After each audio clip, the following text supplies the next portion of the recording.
I'm trying to say? Like, I can't sit here and say, oh, Mary was the best woman because she was chosen. Do you get what I'm trying to say? And she was purified. But obviously, by default, she is.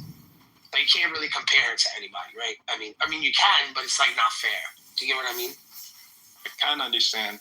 But in Islamic tradition, though, she is considered the best. Yeah, she's the best of the chosen, yes. Okay, cool. So I read on and I'm saying to myself, why did he choose her? So we go to chapter 19, her chapter 16 to 21. And it says, and mentioned the book Mary when she withdrew from her family in a place toward the east. And she took in seclusion from them a screen. Then we sent her our spirit. And he appeared to her as a well-proportioned man.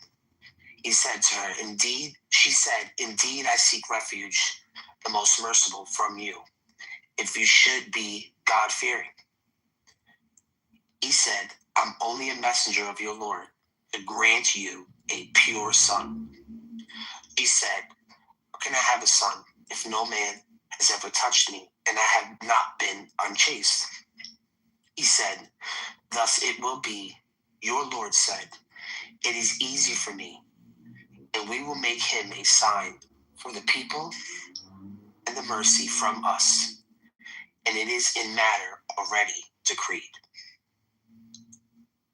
So already we know he chose her, purified her, she's going to have a pure son. The next verse is going to be 66:12. It says, an example of Mary, the daughter of Aaron, who guarded her chastity, and we breathed into her garment from our spirit, and she believed in the words of her Lord and his scriptures, and was devoutly obedient. So now, just have to ask you a question. What do you call a man that denies his child? What do you call that person? A deadbeat.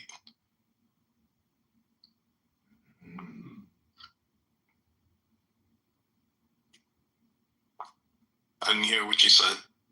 Oh, I'm just saying, so I'm not calling Allah deadbeat. But I'm not either, because Allah's not Jesus' dad. Well, this is the thing, right? We went through the line of reasoning and the hypotheticals that Allah has set. And if he did want a son, all he would do is choose from his creation. And when he chose from his creation, he purified this person and gave them a pure son. It says our spirit, and we breathed into her. So she wouldn't have had a child if God himself didn't make her have a child. On top of that, this child doesn't have a father. So I'm asking, he doesn't have an earthly father. So, because it's just not possible for her to have an earthly father, because it's not how he was conceived. She didn't have sex. But she still did have a son that was already decreed. So then I'm asking you, how would you say that that's not Allah's son? Who would that be? Because Allah explicitly makes that clear. That's not his son. Made that Isa is not his son? Yes, Jesus, Isa, however you want to call him. So then who created him? Allah created him. Allah's the only one that gives life. Yeah. So then if Allah created him, and there is no male, he has to be a son. He has to be his son. So whether if he calls him his son or not, to prove it. He can't prove that Isa is not Allah's son. Well, I'm trying to get him to understand that this is prophet loser guy. No, he's not going to talk. Stop. So yeah, he's not going to get involved in the conversation. He's just kind of like, whatever. So, shut up. But I'm just asking, right? How could you prove that it's not Allah's son? How can I prove it's not Allah's son? What do you mean? Yeah, ask him to prove. Yes. Allah, hey, I'm not talking to you, ho. Shut up. I'm talking. Hey, shut up. Right, I'm gonna put you in the audience. Why, put his ass down. Yeah, come on. Loser. Put him in the audience. Okay. So now, stop. Don't do that. So how do you prove he's not a son? What do you mean? How do I prove this? You have to prove he is the son. What do you mean? How do I prove he's not a son? I can prove that he's not because Allah explicitly makes it clear. He says that's not my son. He doesn't have sons. So that's my proof. You say he doesn't have sons. It's very clear. He explicitly makes that clear. Plural. Son, period. Son, daughter, nothing. He begets, nor was he begotten. Clear. We're not talking about begetting and begotten. Sons, there's other Quran verses that say Allah doesn't have a son. You know that. Yeah, but then in this verse it says if he wanted a son, he's giving the hypotheticals. It's an impossible hypothetical. How is it impossibility when he's the one that's setting the conditions? Because he's showing you how that's not the case. Exactly. The other word for this is he's called showing you that it's not the case. Reductio ad absurdum. Look it up. Do you have verses that make this line of reasoning? So the line of reasoning is in the beginning, 38. How I started. I started at 4381. If Muhammad is admitting if he did have a son, he'd be worthy of worship. Then again, he's saying if he wanted a child, he would just choose from his creation. 39:4. He chose Mary and purified her over all worlds. So he chose from his creation. He's literally doing the hypothetical. What's the message? He's not like the hypothetical now is becoming an something he.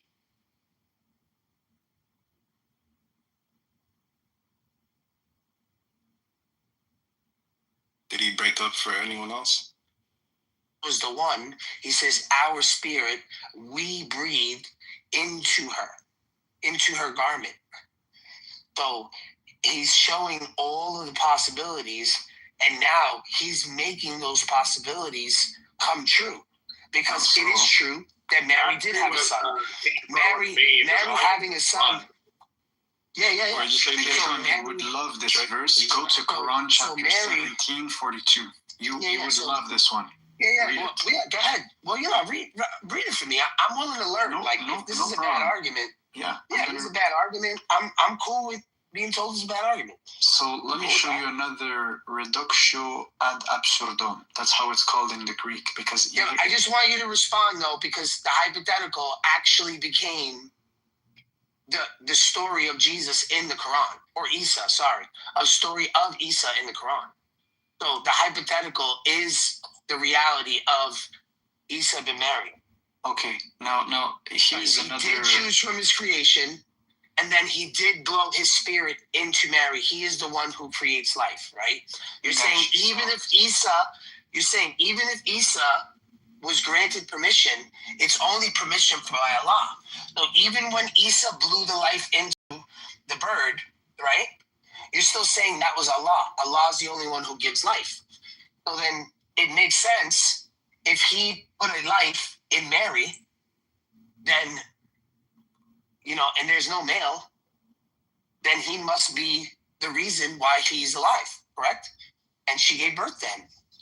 I understand. So the hypothetical is an actual thing that happens. So I understand what you're bringing, but I could, for example, redirect you to a verse, but I would not do this. Give me verses. Yeah.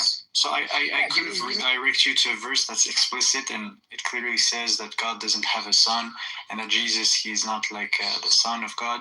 But I would rather go to another passage and show you something else. Okay. So here's a verse. I'm gonna read it. Tell me what you understand. In chapter 17, I'm going to start with 41. We have explained in this Quran in various ways that they may remember, but it only adds to their rebellion. Say, if there were other gods with him, as they say, they would have sought a way to the Lord of the throne. be he glorified. He is exalted far above what they say. So that's an interesting perspective, right? And there's another passage. Can you read that again? Yeah, I could read this again. We have explained. Okay, say if there were other gods with him, as they say, they would have sought a way to the Lord of the throne. So, basically he's saying if there was other gods other than God, they would have fought each other to try to be the ruler of the heavens and the earth, in a sense. This is made up. That's not real. I could show you another passage. I could show you another passage. I'm not sure how, that's, I like that It makes verse. sense, actually. It makes a lot of sense. You're saying people can disagree. There's It does make sense. There's only one absolute. Exactly. That is correct. Yeah. No, but So the assumption So is but you do realize, right? Stupid. Saying that one God created another God is not what we're saying here. We're talking about Allah having a son. Yeah, so Obviously, metaphysically, how does not that be- work? Tell me how does Because it that couldn't work? be. First of all, we know that God is not biological. So obviously, right, biology in and of itself is out of the question. This is the reason why. Does your son share the does same things- essence? Explain this to me. Well, You that's said the it thing, yourself. right? Yes. Wait. Okay, No, so no, you're listen, so stop a smiling, son stop. of No, God don't would be answer a him. God of Don't himself. answer. Don't answer him. Define Don't son. answer Smile. What is son? What is Don't a answer son? Smile. Don't answer Smile. Gotcha. So I'm asking you, in the first verse, it states that Muhammad would worship him, so he is worthy of worship. Now, I'm not exactly sure what Muhammad is agreeing by saying that, but he obviously would be of the same essence of his father, not as a separate God, but as God himself. So I'm not saying that it is a separate God. That's not what I'm saying. He wouldn't be a separate God. He would be of the essence of God, because he's not telling Muhammad to commit shirk. He's not telling his own prophet to his people to show him violating his own principles. He's still following the same principle, and he's not committing shirk, because the one would be worthy of worship. So we're not talking anything about Christianity or Christian thought. We're talking in the theology of Islam. Islam, Allah is saying, say. And Muhammad is responding. He's not going to tell his own prophet to violate him.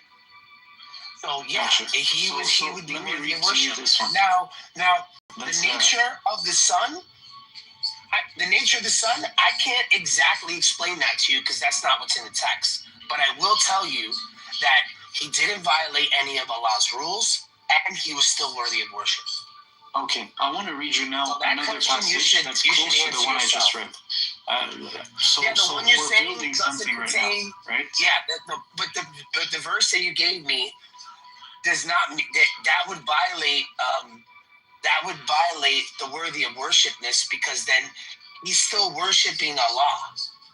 So he's not talking about creating a different God of him. That would be obvious. His son is worthy of worship, meaning that his son isn't another God. Yeah, so that's the metaphysical that verse implication just- it would lead yeah. to. That's what God is No, explaining. no. You're adding that. I want to read here something here. No, Okay, it's no, close to no, what we no, just no. read. You're It's another adding that phrasing of the Because same. no. You're adding that because there's no way he's going to tell Muhammad to admit to believing in another God that's worthy of worship. So Chapter, no, that's wrong. That's wrong. I'm not taking that as an answer. No problem. Right? Let's read this one. And Chapter then violating 22, that first verse. Thank you very much. verse Yes. 21. Or have they taken to themselves gods from the earth who resurrect? If there were in them gods other than God, they would have gone into ruin.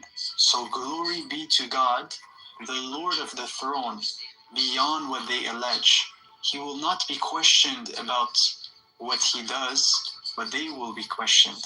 Or they have taken besides him other gods, say, bring your proof. This is a message for those that doesn't with talk me, about the verse. and a message of those before me.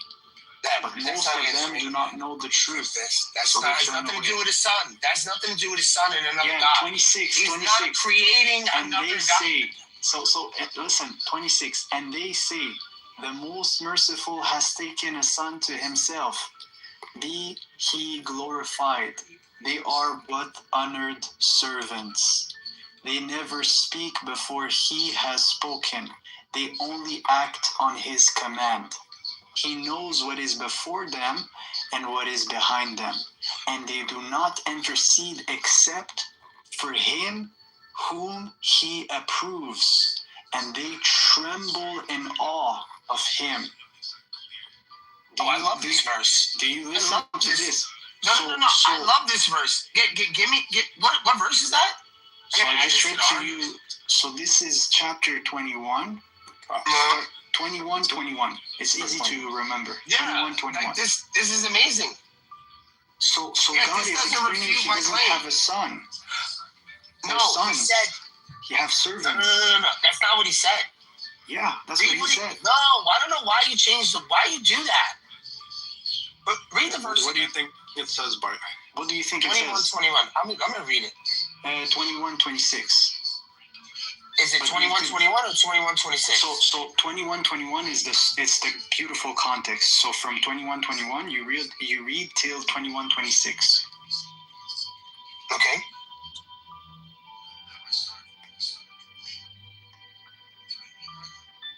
Yeah. Sentence is so short in the Quran, bro. So it's Why? to The the verses point. are short. To the It's straight to the point. Compressed meaning. Yeah. So, and they say, the most that don't make no merciful sense. has taken a son, exalted is he. Rather, they are honored servants. I'm not so sure.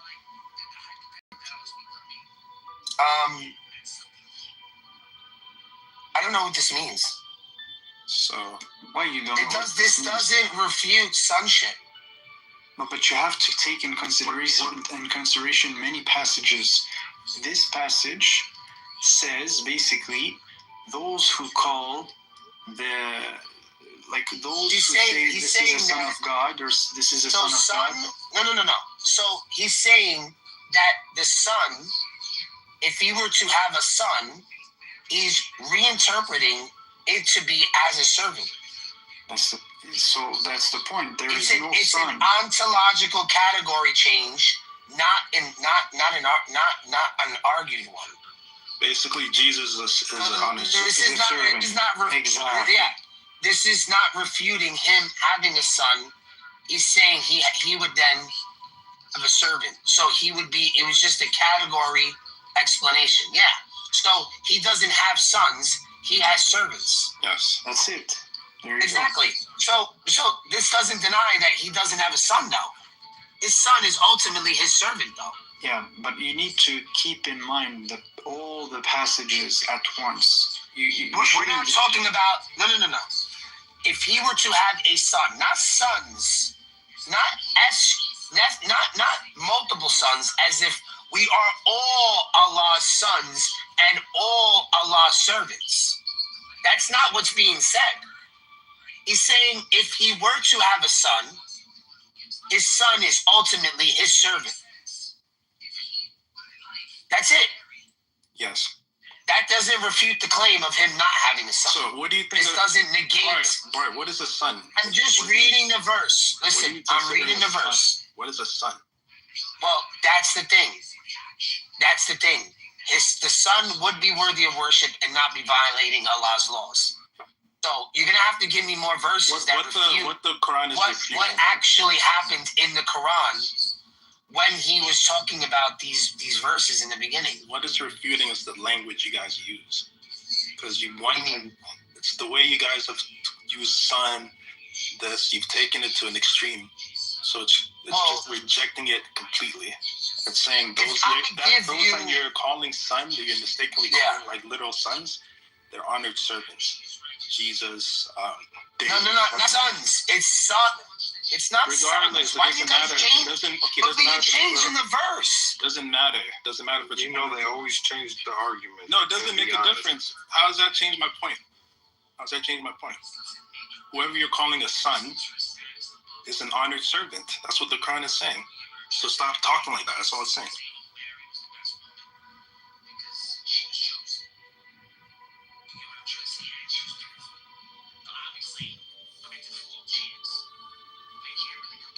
Yeah, but why are you saying sons? It's not son. The verse doesn't say sons. The verse says son. What, 21, 26? Yeah, it says son. It doesn't say sons. Let's see. I remember when I first read the Quran, this one really stood out to me. But it says honored servants in plural, right? It says servant. Oh, My servants. translation says servant. It says merciful has taken a son. Wait, I'm gonna read it in Arabic just one moment. So No, just read it to yourself because because you're just gonna confuse us. what do you mean? It's just to Okay, know you love the what Quran. the word says, man. He's scared of liking the Quran sound.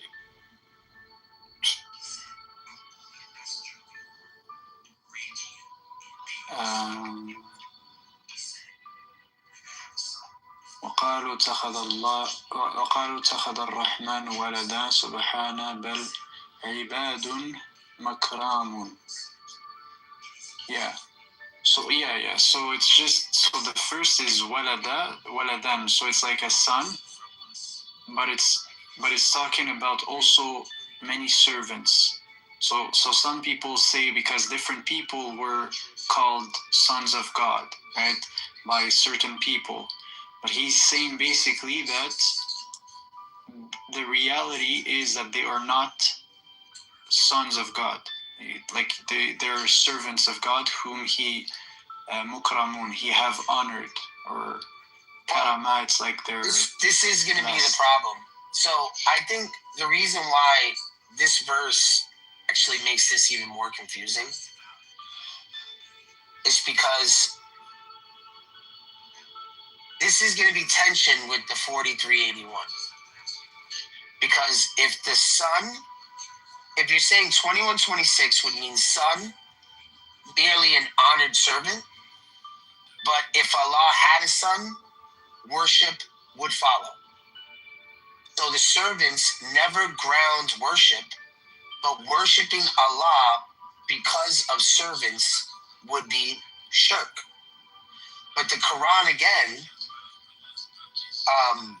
isolates this between son equals servant and son equals worship radiant relation, which 4381. So the both of them can't be true. So okay, so Megatron, you already know the verse, and I don't need to even pull it up, right? The verse in chapter 4, verse 171. It says, "Be exalted is he above having a son." What does that but mean? that doesn't mean. Listen to me. That like so. I'm not sure if that's a translation problem, but this is like all right. That's what I'm saying. You need to put that using logic. That actually doesn't negate that he doesn't have a son. Like logically, it doesn't deduce. Like what you're thinking in your head as you're saying the words don't match up to the reality. Because he's exalted enough to have a son, it's just saying he's not good enough to even recognize if he did have a son. He doesn't even care. No. It really doesn't. It doesn't sound like he's saying that he would even admit if he had a son because it wouldn't matter anyway. Like I don't know how you want to make sense of that. Bro, it's you need to be honest with what the Quran is saying here. Like if you just go on ChatGPT and you just type in this, all the verses where God negates having a son, bro, you're gonna find like I think more Very than ambiguous. like 10, 20 passages. Well, Give me them. Because they're very ambiguous. I can go. Listen, I will read them all to you if I. Yeah, sure. Let me read them all. If Just I'm gonna send me start the with link. them. Send me the link in the chat. Okay. Just put the link. Sure. And just put read the them link in the Arabic chat. first. So what do you what I kind share of my ambiguous? links. All right, what is ambiguous problem. about these verses? Well, you haven't really given me any because 4171 says that he's a highly honored. I don't know. He's the spirit and word of Allah. No, like the way you read the Bible, those that you call sons of God. God is saying No. If we're talking about a son, we're talking about one son. Sons of God is the Nephilim. Okay. No, we're not talking about sons of God. Anyone that's a son of God. For example, Jesus says a peacemaker, right? Peacemaker is a son of God. In the Bible, right? Jesus says that. So God is saying, Allah in the Quran is saying, that is an honored servant. That's essentially what it's saying. Yeah, but then why would Muhammad agree to give him worship? He doesn't. That's an impossible. He says that. It's an impossible hypothetical. It's there to emphasize how extremely, never. This is not something that's possible. That's the emphasis of that message. It's in the doc. I just sent it here. Well, I don't know. That's why it's just. What's weird is that he says one thing, but then he does the other. He's giving he purifies. He purified Mary, and he purified her for what reason? To give her a pure son. It's so weird. He's the one who did it. It was decreed. How come Muslims aren't confused about this? How come no Muslim will go out of their way to say, I'm not saying. No. I'm not saying that Muslims are confused. I'm just saying to myself, normally, when you look at this, you're like, oh, well, he's the one who gives life. I mean, he gave a life and put it into this woman, the only woman mentioned in the Quran. I'm saying to myself, this was a decreed thing. It's not you got to remember, it's not like a woman was barren and she couldn't have a child, like Isaac, like how John the Baptist was, because they still had sex. They have a father. So they had sex. Whether if he put that life in that child has a father. But this person has no father. Okay, so Megatron, you remember the verse we just read in 21:26, right? That in fact, the ones that were called sons are not sons, they're servants. Now, listen to this one here. In chapter 4, 171, the one you know, it gave many descriptions of Jesus. So it says, do not exaggerate in your religion, do not say about God except the truth. The Messiah, son of Jesus, the Messiah, Jesus, son of Mary, is the messenger of God, his word that he conveyed to Mary. So messenger, word, spirit from him. So believe in God and his messengers, and do not say Trinity, refrain, it is better for you. God is only one God. So glory be to him that he should have a son. That's a clear refutation against Christian. Yeah. And then it says, to him belongs everything in the heavens and the earth, and God is sufficient as a protector. And then look what it says in 72. It says, the Messiah does not disdain to be a servant of God, nor do the favored angels. So the angels and Jesus, the Messiah, they're not arrogant in some way, shape, or form to be his servant. Not his sons. So he's not a servant. Exactly. No, that's a great. He is a servant, therefore. Wait. Repeat that verse. Yeah. That sounds like Isaiah 42. I don't know necessarily, but yeah. Okay, so it says. Well, that kind of mimics Isaiah. So 42 it says, and 52. Okay, do not say Trinity, refrain, it is better for you. God is only one God. Glory be to him that he should have a son. To him belongs everything in the heavens and the earth, and God is sufficient as protector. The Messiah does not disdain to be a servant of God. Like he's not too arrogant to be a servant of God, nor do the favored angels. Whoever disdains his worship is too arrogant, and he will round them up to himself altogether. You see that? Yeah. It's saying that. Yeah, I mean, I like that verse. I don't really think this is a problem. Good. I'm happy you said that. Yeah. Because I think some Christians think it's an insult. Like we're diminishing Jesus. But the Quran is telling you Jesus himself won't feel any type of way being called a servant of God. That's an honor. And look at the series of titles he was mentioned as: Word of God, Spirit from Him, the Messiah. Right? But not Son of God. That's fine. Yeah, servant of God. So yeah. Yeah. That's cool. Can you read? Would you be able to read this translation without the brackets? I can. Yeah. Can I give it to you from the corpus? Sure, but if I read it to you, would you what's the purpose? Is it for me to understand or for you to? I don't know. Maybe you want. What do you like? Do you want me to give you what it says in the word for word, or?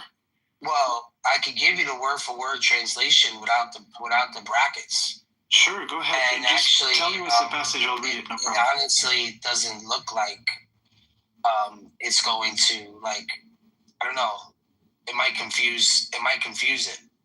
Yo, do you see the? So I'll read it. We'll read this together. Let's read this together. No problem. Right? Don't read the brackets. O people, the book, not commit access in your religion, and not say Allah about Allah except the truth. Only the Messiah, Isa, son, Maryam, a messenger, Allah, of his word, which he conveyed to Maryam, and a spirit from him.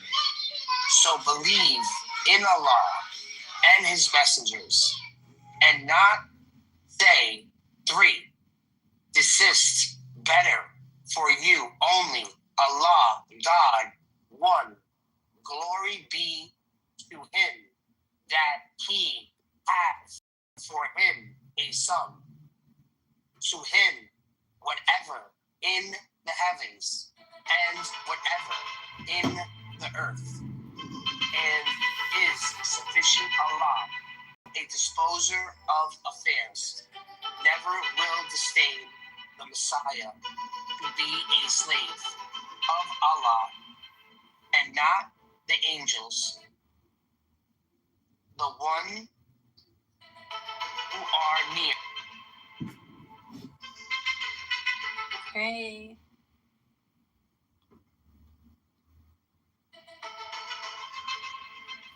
كيفك حبيبي Abi Tartarian, welcome. How are you? I'm so happy to be here. What's up with the Buttercup? Did you have some drama, some emotional unresolved conflict? Did you know that she has a son? She has a son? Mm-hmm. Ah! She is a mother. She's a mother, yeah. So what's your point? Her son is a faggot. Really? Mm-hmm. Oh, it's horrible. Astaghfirullah.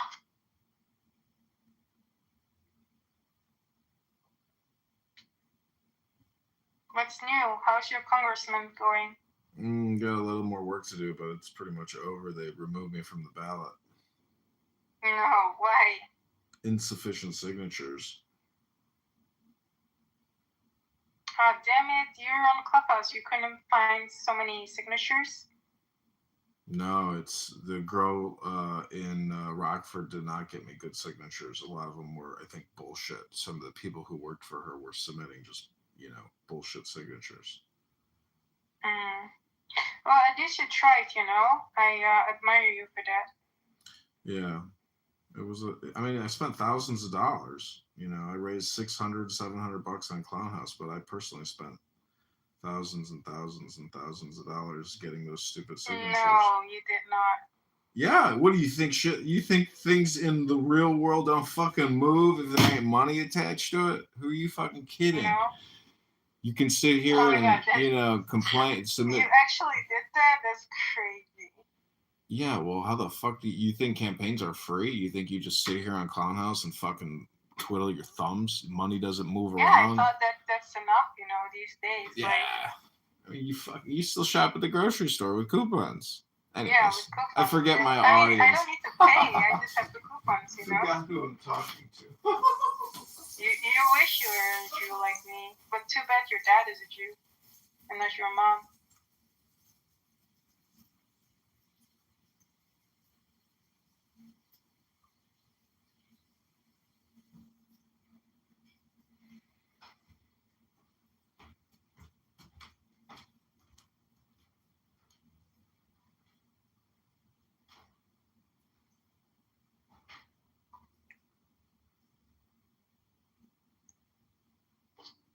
Did you keep the donation money?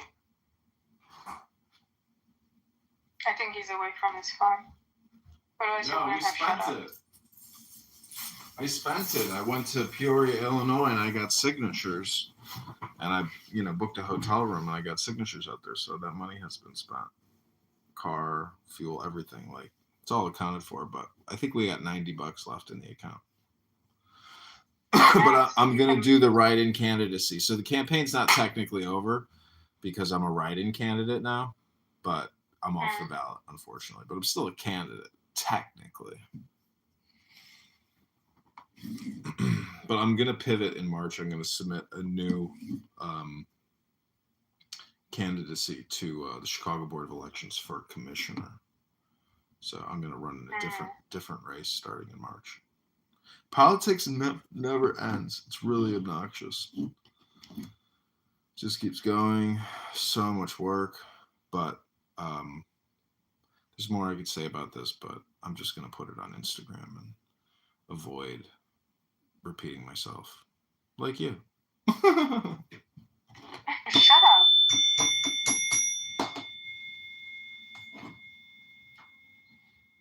So have you encountered Randy? No, I think he is off the app. Did I do anything wrong? Because I didn't do shit. Yeah, you did. Bye. What did I do? Hello? Wow. Assassinated. You're a killer. Yeah, just like that. Bye-bye. Don't want you living in my brain for free. Can't take it unless I get paid. Can't take it anymore. Can't take the simplest anymore. Hello? Hello? Yeah, this app, it's so crazy how you can just surrender your identity, surrender your ears to people. And in a way, it's like you become their proxy. And that's why I record it all, because it's like, it's so ridiculous to be here to listen to some of these people. It's so childish. It's so immature. It's so petty. It's so pathetic. I've done so many, amazing things in my life, and to like think that your life is like listening to the people on this app. It's like, it's very, very sad. But I feel like... Wait, are you repeating yourself? No. I'm saying that I think what I've done is artistic, but I think what other people have done here Very is artistic, yeah. It's just hypocritical, which means you're a critic, but not an artist. And if you are just a consumer and not a producer, you truly are the ultimate sucker. But you cannot only have producers and artists around. You need people who are consumers. going to consume. Yeah. I get it. Consumers can become artists, but the whole thing is, not it's better every consumer is supposed to be an artist. It's just sellers and buyers, and it's exactly. Yeah. And there are more buyers. Than sellers. See, I'm a seller and a buyer, but not every buyer is a seller, and it's better to be a seller and a buyer. You're a special snowflake. We see it on your brain, your scalp, Yeah, well, look at my PTR. The camel is a metaphor for one who can go great distances And really, the emotions is the water of subconscious internal friction. And the camel can go so far and return with absolutely no water in its system and survive. So the whole thing is the ability to go far out. And really, it's about transportation and communication. So, hello? I'm also, you'll have And to what about that black man on the camel? What does that symbolizes? Can you check out my TikTok? It's John Kitover. I have filmed. No, I don't have TikTok. Oh, no. Well, anyways, I do. Sorry. And I've been recording TikTok for like a week now. Oh, I have so many rooms on, so many Clubhouse rooms on TikTok. Yeah, do you have any success? Yeah, it's getting views. But the coolest thing is the filter because I'm the Grinch. I'm this green furry thing. It's perfect for you. Yeah, because Grinch is kind of like Maybe you can a even grump. put a filter so you have a little hair, you know? Well, yeah, you actually can't tell I'm bald. But the thing that's funny about it is because the Grinch is like a Christmas thing, and I'm kind of grumpy. But I feel like, if people watch this and they're like, dude, this guy John Kitover is hilarious. This is genius. This is really funny. And, I've really enjoyed his TikTok. And wow, it's like art because it's like video art. And, you only get to live once. So whatever you create is what you create. And then you croak. And then you're just in the history books. So the new history books are on TikTok. The new history books are on YouTube. The new history books are in the palm of your hand on Instagram.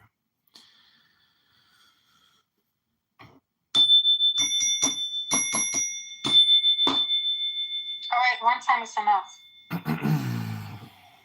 Yeah. You don't see. Anyway, did Randy encounter this profile of yours or not? Yeah, absolutely. And what did he say? Oh, he got very worried, and then they kicked him off of Clubhouse. What? They kicked him off of Clubhouse. I reported him for using the N-word. No, you didn't. I did. I screenshotted it. It's part of my PTR.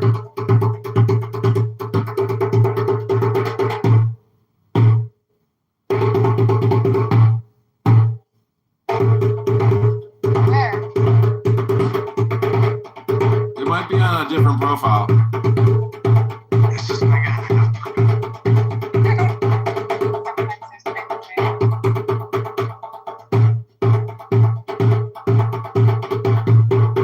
Yeah, my art submission was reporting Randy. look at this thing, bitch. Yeah. Aesthetically. Would be a separate God.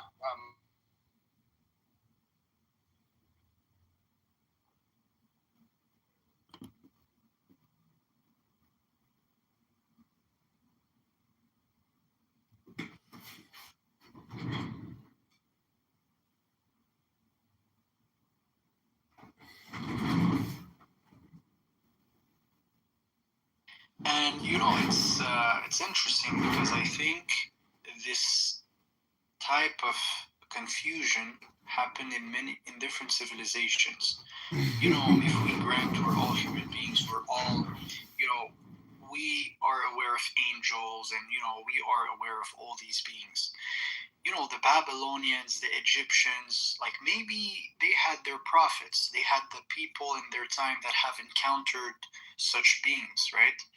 And that could have been something, right? That could have been a thing to transform an angel as a deity.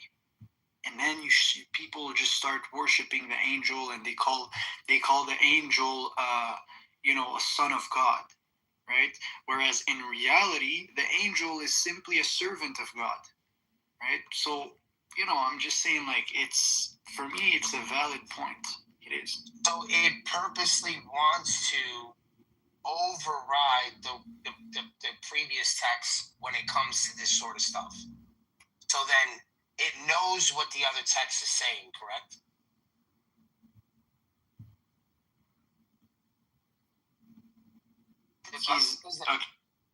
No, let's just look at it, because then this is what I mean. Then, like, we shouldn't be arguing then, right, about me believing Jesus is the Son of God when it explicitly says that he is speaking to his Father, and the Father is speaking to his Son.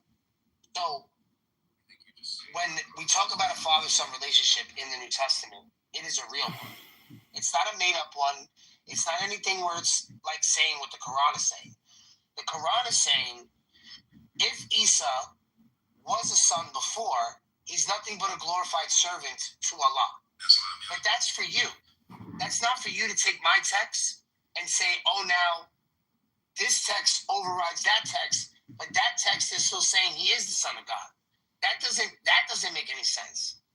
Like, it's not saying, oh, forget your old text. It's just saying you guys believe that he's not the Son of God, but we do believe that he is the Son of God. So then we shouldn't be fighting about, like, you telling me I'm committing shirk because I'm not a Muslim. I'm a Christian. And in the Christian book, he is the Son of God. You get what I'm trying to say, King? Like, we shouldn't be trying to convince you that Jesus is the Son of God, because in your book he's not. No, but in my book he is. It's about how you understand that. If you no. You can't now take your text and interpret it to me. Honestly, I don't have an issue with you saying that. If your understanding, but that's what my text says. I know. If your understanding is he's an honored servant, God sent him, he's close to God. Yeah, okay, fine. If that's how you want to use that terminology. But the Quran is completely saying, stop talking like that, because you're confusing yourselves and everyone. Yeah, so the idea was saying to the reader of the Quran that they shouldn't talk like that. It's not telling you to tell the Christian not to talk like that. Where does it say? Telling everyone, including including the pagan Arabs. I'm not a pagan Arab. I know. I'm the people of the book. Because even they used to associate angels as daughters of God and other. That has nothing to do with Christianity, though. It's all in the same category, though. No, you can't put me in. I'm not a pagan from fucking Arabia. You can't say that to me. Yeah, I'm the people of the book. I'm the Christian closest to you guys. I'm not saying you're a pagan. So I'm saying that understanding of I'm the Christian in your book closest to you. God, your God and my God is one. I'm saying the Quran is just shutting down that terminology, so it doesn't confuse. For you, for the Quran reader. For everyone. No, I don't have the Quran in my book. So it's like you would have to see servant of God as, let's say, the entry level. And then the verse we just read before, it says servant mukarama. You know what's funny? I just think of hanging out with Arban. Like, I think it because I've hung out with I have so many Albanian friends, right? Okay. Hung out with Albanian friends and they were Muslim, and I never knew they were Muslim. Never knew they were Muslim. They dated girls that had crosses, like, had rosary beads tattooed to them, right?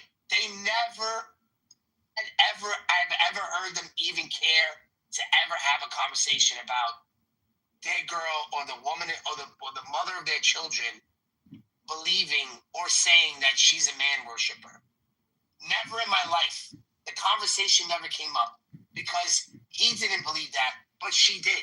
Yeah, but they got along. Like, it was never like, oh my God, I can't be your friend. Some culture and people are situated in a geographical location where there's more mixed, like more diversity, right? Christians and Muslim living side by side for like centuries. So these people have families together. That's what I'm trying to tell you. It's not haram. Right, so these topics never come up. You can marry a woman from the people of the book. But No, forget about your rules. I'm talking about what actually is out there and is done. It's the same in Lebanon. Go to Lebanon, you'll see the same. I have Christian friends. I don't argue with them about God. No, but that's what I'm saying. Like, so then we should never be arguing about whether Jesus is God, whether if he's the Son of God, because obviously to you he's not the Son of God, and like I'm okay with you saying Isa's not the Son of God. Like, perfect. Isa is not the Son of God. In your rules, if Allah did have a son, even if it looks like Isa is his son, he's just a glorified servant. Yeah. Which you want to know something? Like, if that's what you call him, Isaiah 42, Isaiah 52. All these Isaiah verses actually make sense to you guys. You guys can actually use Isaiah and some of the shit in the New Testament that says he's a servant of God. Yeah, it's not a new idea. Yeah, those verses would pertain to you. They wouldn't be, I don't think they're not supposed to be used to negate my belief, though. That's the thing. You could say, yes, these verses fit with the Quran, but they're not meant for a polemic to say, your book is wrong because your book agrees with my book, so the other verses must be wrong. That's not how I'm thinking that you're supposed to be taking the text. You're supposed to be taking what you're saying. Oh, if it pertains to the Quran, then yeah, it makes sense. But those other verses, those aren't for us, that's for you. Like, I think that should be the attitude, right? Right, King? You get what I'm trying to say? The problem is when you guys call Jesus. Why is that? I don't have a problem. No, just tell I you have no problem with that. When you guys call Jesus Son of God, you're referring to him actually being the same. See what I'm saying? Like, no. But King.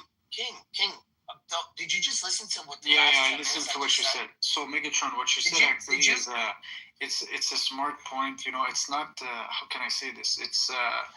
It's not contrary to like the understanding necessarily. Like it's okay. It's great actually to read a book that literally talks about like the Messiah and he's a servant of God. Like it approves what's in the Quran. I agree. Yeah.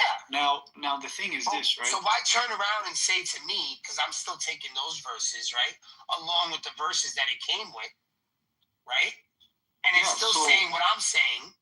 You're taking parts of what it says to say what you're saying. All right, so we're still in agreement. So imagine why do we have to convince? This is the thing. Yeah. Why do we have to convince each other otherwise?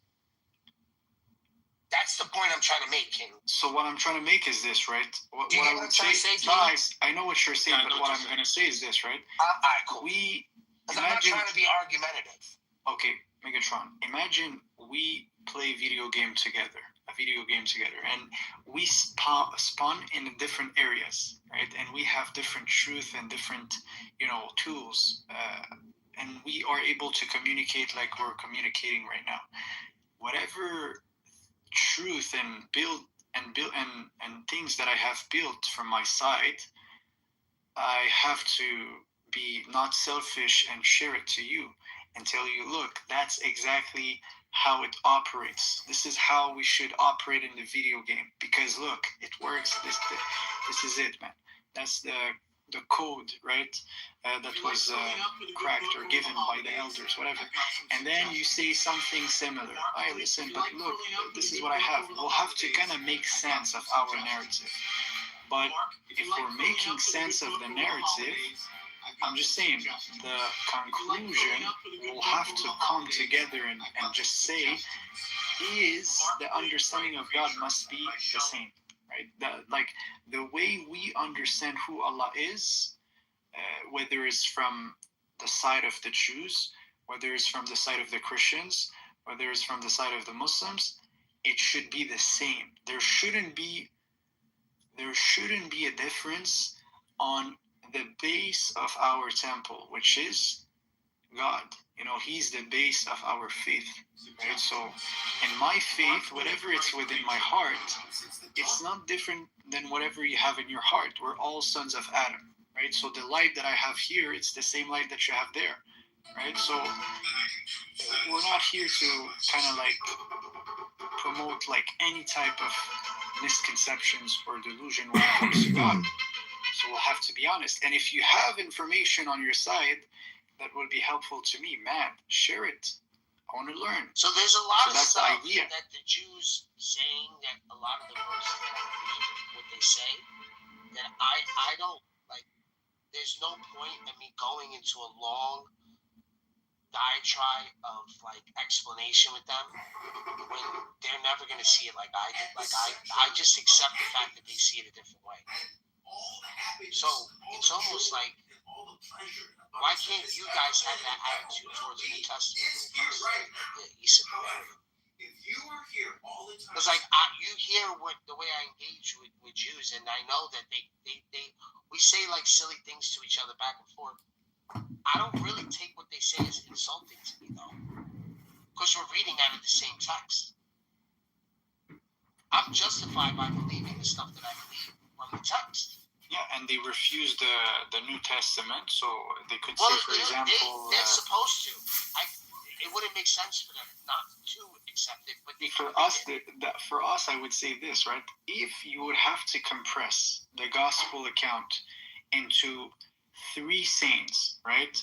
And it's something simple. You need to follow Jesus. You need to follow God, and you need to receive mercy, and you need to receive His forgiveness, and you need to enter paradise, and accomplish your life purpose, right? So if this is the gospel message, I'm gonna say, yeah, I think a Jew must uphold this also, and a Muslim literally uphold the same thing. That's the whole point. So I'm saying from my side, we have something to teach you guys. You guys have probably something to teach us. It's all interconnected, right?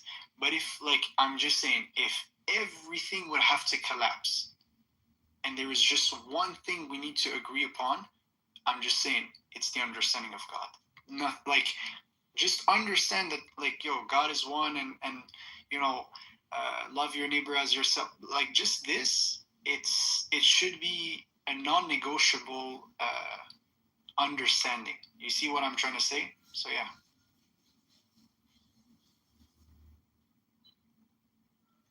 Bart, what do you think we're giving you a hard time on as Muslims?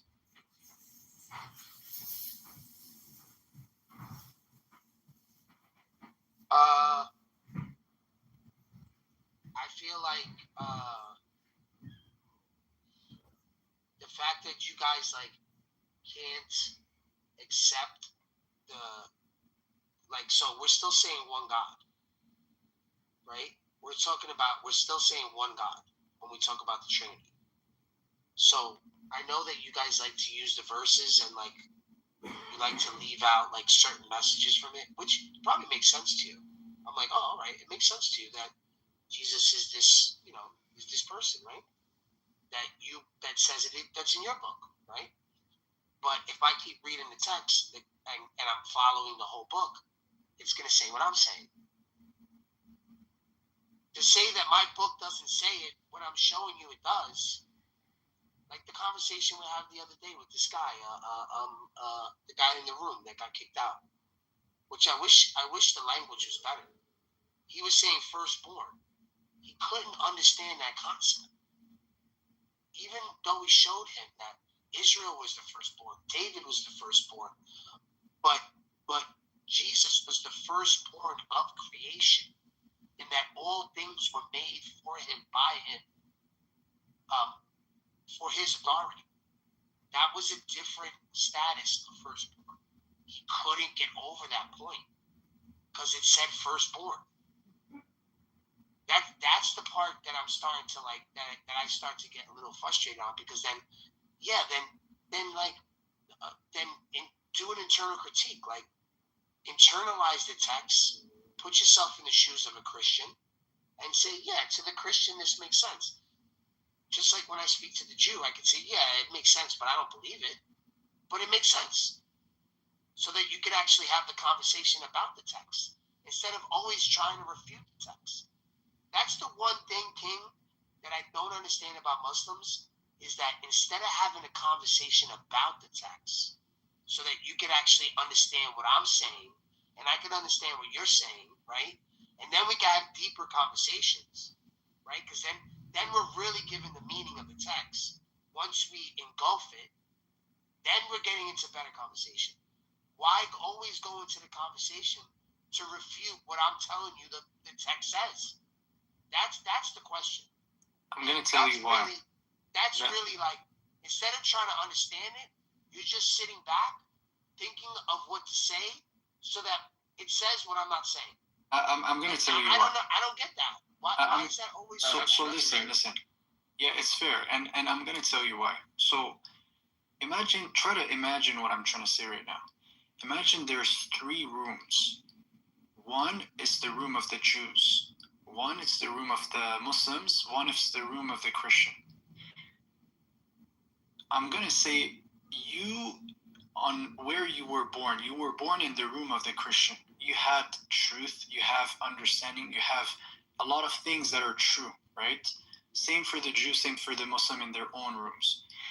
If a Muslim will be like in a state in his life where he's, knowledgeable and he have a strong foundation of his understanding and truth, and he's exploring something that's different, like a different room, and he's trying to understand the truth that is within the Christian's hand, or the wisdom, or the, whatever the message is, he's gonna have to put his garment of monotheism.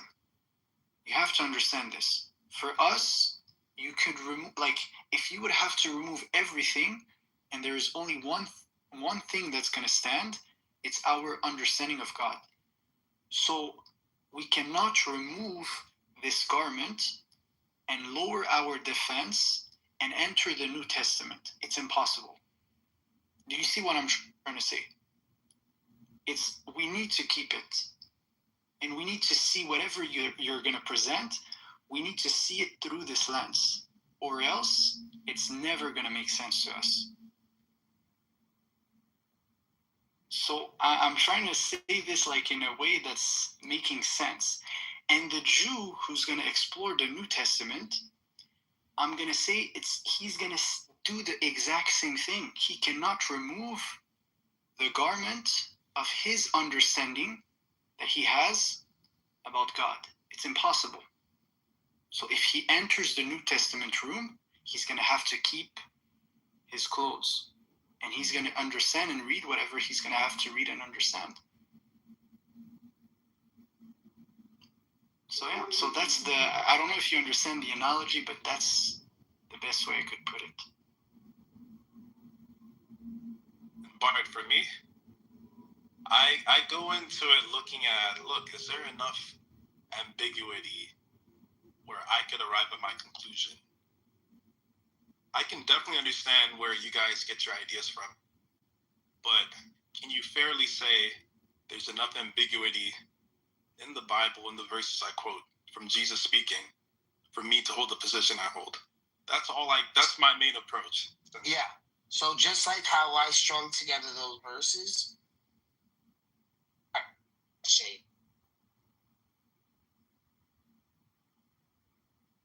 I can't hear you. Breaking up. Like just how I strung those verses. I disagree with you.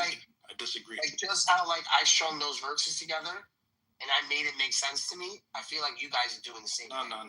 So I'll tell you the difference, and I think we have to be very honest. Objectively speaking, the Quran is just rigidly clear about what it's saying. It just is. It's very clear about its message. It's very explicit. God does not have a son. So is the Bible. God does have a son. I disagree with that.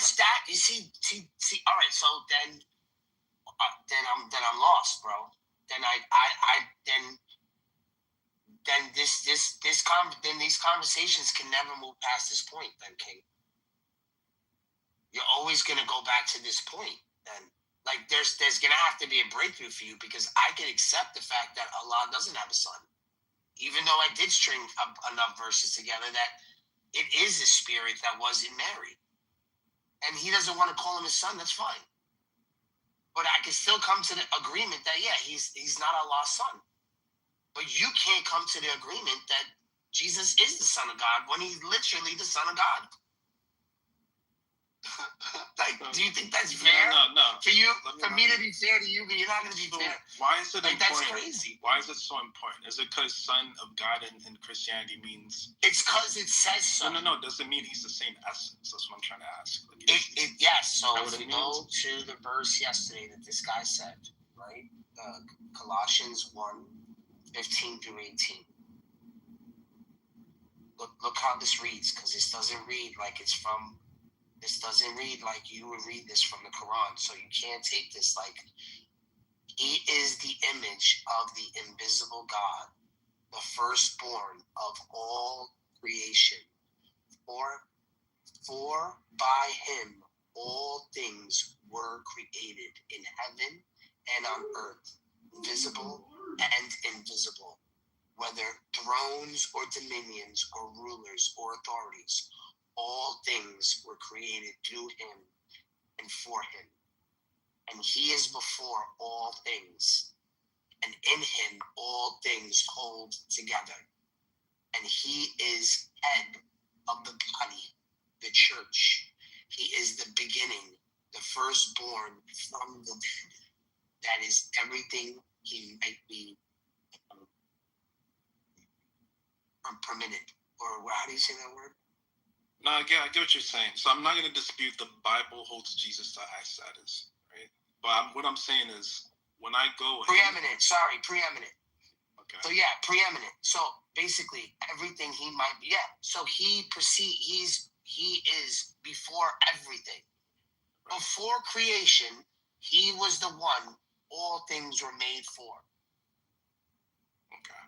So when I go in to Jesus' words again, I like to focus on what Jesus said, right? When I go there, you just ignored that whole thing. I'm not ignoring. I agree with you. Okay, the Bible holds Jesus to a very high status. I agree. I don't think it equates him to the Father. I still don't think it does. No, he's not the Father. Right. He can't be the Father. Okay. He is the Son. Okay, so but the Father is the highest power, right, in the Bible. When the Father creates, he does it through the Son. That's what he's saying. Okay. So again, Bart, all I'm saying is there's enough ambiguity. It's not a shared power. It's how God does things. But when he does things, he does it through his Son. That's what he's saying. Right. The Son is like a tool used to the Son is the way he communicates with the world. So what we're saying to the Jews is, right? This is what we're saying to the Jews. We're saying to the Jews, every time they read that scroll, right? And it's God creating, that's Christ. That's Christ speaking in the Torah, in the Tanakh. It's him in his full glory. Right? There's still a Father. We're not denying the Father. We're saying, though, that the Son is the one who's speaking the visible. He is the visible, and he is the visible God. He is the one the prophet spoke to. He is the one authoring the Torah. He is the Word of God. The Word of God is the Son of God. Right? Through the Father. The Father is always involved. He's always there. The Father and the Spirit are always there. They're always present. They are one. That's it. There's it's not saying that one is higher than the other. No, there is no one higher than the other. That doesn't make sense to say that. But when you're praying, they are one. Okay, Bart, when you're praying, right? Pray to the Father. So you're praying to the Father. Correct. Okay. So you're making some kind of distinction there. Yes, there's a distinction. Yes. You know why? Because Christ made it known to us that the Father is God. Gotcha. Right? But the one revealing it to us is God. Yeah. Through his Son. Okay, so is the Father Jesus? The Father cannot be Jesus because we cannot see the Father. Okay. We can only see God through the Son. So you have a different view, because I've heard Christians say the Father is Jesus. So. No, that's not possible. That's the ambiguity I'm talking about. Yeah. So ignore those people. You should ignore those people. I'm literally all right. So the reason why I'm telling me, right, with my position, the reason why I'm telling you with the authority that I'm telling you, and you know what, people don't have to agree with me, but at least I'm coming to you, right, with a tradition with 1.2 billion people that hold to these traditions for the last 17,000 years, 1750 years, 1,800 years. Consistently having this belief. Taking the blood and body of Christ on a daily basis. It happens every day, all the time. and this is the tradition. This is what we're saying. So, like, I get what those other people are saying, but they probably don't have the same traditions that I hold. And you know what? They have their reasons, but they don't have the same theological background information that I do. But don't you think that's an important? I have a deep theological background information that has priests, bishops, papacy, churches all around the world, mission work. We're talking about like hundreds of thousands of people, saints, everything, scholarship, like just stuff all over the world. I know. Like ridiculous evidence. But don't you think that's an important distinction, though? For them, yeah, I could argue with them all day, right? But I'm only going to be pushing my dogma down their throat. But they're not forced to believe my dogma, and it's not going to hinder on their salvation, right? Because as a Catholic, I'll just say they're ignorant to knowing certain things because their traditions have gone astray, and I'll just say they're falling short. But guess what? They can still be saved because they're justified in their ignorance. What about That's all I would tell them. Well, you have a doctrine that says it's not possible for Isa to be the son of Allah. So then how could I blame you, right, when you have the text in front of you stating that he can't be the son of Allah? So then I'm going to have to say, well, you know what? If he believes that's his God, right, and that's what his doctrine says to follow, then, who am I to say that, even if you take verses from the Bible and say, oh, look, this is saying what my book is saying. Who am I to say that you can't say that? I'm going to be like, you know what? Yeah, that makes sense to you, right? Bart, based on what you just said, we pray to the same God. We pray to the God that sent Jesus, both of us. Yeah, so then what? So all right. So then what are we really fighting about? I'm not fighting you guys. I'm not. No. I'm just saying. Instead of us constantly trying to give the ambiguous verses, why don't you just this is why I wish a Muslim would rewrite like the New Testament in like their way. That'd be fucking great. I think that would be cool, actually. Like, I agree. Yo, so Megatron, I'm working on this actually. I could do this, man. Okay, so what I did. So imagine, you know how I think you guys could do Here's this? the thing, right? Here's the thing.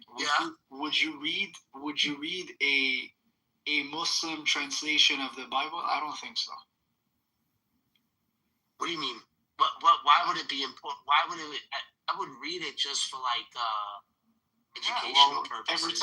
Every time it says son, I'm gonna have to say servant. Oh, no, perfect.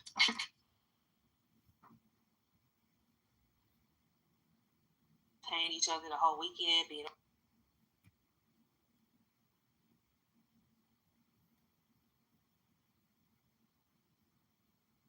rock, not rock. That's it.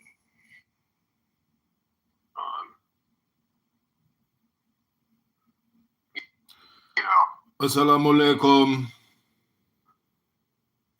And so it can limit, the extension that people value, which is the ability to be able to succeed, be able to excel. So, I mean, can you imagine a society in which, everybody is equal? By that logic, basically, if everybody's completely equal, then realistically no one can succeed because somebody has to lose. So. No, that is not true, Necro. That is just like your opinion. When you have two Burger Kings and a McDonald's next to each other, both restaurants increase their sales because of the collective herd psychology and the tide rises all ships. You see, Necro, you have a lack of perspective. Oh, that was not a made-up accent. It's impressive. I have to work on that. But so regarding the working, I mean, success does not have to be at the expense of others. would all succeed. There could be healthy competition or ugly competition. Healthy competition, everybody can succeed. Imagine me, you, and everybody else in the room. Let's say we're hard working, trying to find the first cure, let's say for malaria, something that takes millions of lives every year, or something even more horrendous, something like cancer. And now we're all competing. Now it happens to be you, Necro. You actually discovered the cure first. Now me, Tabuk, and others in the room will be a bit sad that we didn't get to get the glory and fame for this. But guess what? When any one of us falls ill, we will actually benefit from your success. So it's a win-win everywhere. Yes, we don't all equally win. You will get the biggest prize here. You get actually a Nobel Prize. Now, this will be awarded not by some politics as normally they're awarded, but you will actually should really merit a Nobel Prize. And we'll applaud you for it. Because when Tabuk or somebody else in their family falls ill, they will applaud you because it's Necro that actually was utilized. His actual invention, his cure, actually now saved somebody's life. So this is a win-win. Now, the next thing that we're competing on is the cure for malaria. Now, I get to find this. Now, you go all sad. You spend 5 years of your life working hard and so on. But when next one of you goes around the world and you acquire malaria, you're not going to die. You're not going to die because Mahdi saved your life. You actually find the innovation. So it's a win-win again. But we don't win equally, but we're all winning. Because I got the Nobel Prize this time. And it goes on like this. It does not have to be ugly, the competition. The competition could be, yes, we all are inspired and we all get kick-started. And when I get the Nobel Prize and you got the Nobel Prize, now the book is keen to next time pull his sleeves even harder and work more efficiently to find the next cure. Guess what? He does find it. And then we all also benefit from his cure. And it's a win-win again. But he just happens to win more than us in this case. No, but there's no losers. There's actually no losers. Why does it have to be ugly? Now, that's just in terms of competition, but when it comes to justice, to do with the accountability of crimes.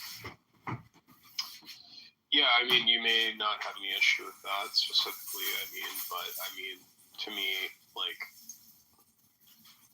you've had where the only way that, like, innovation has happened that built modern society basically is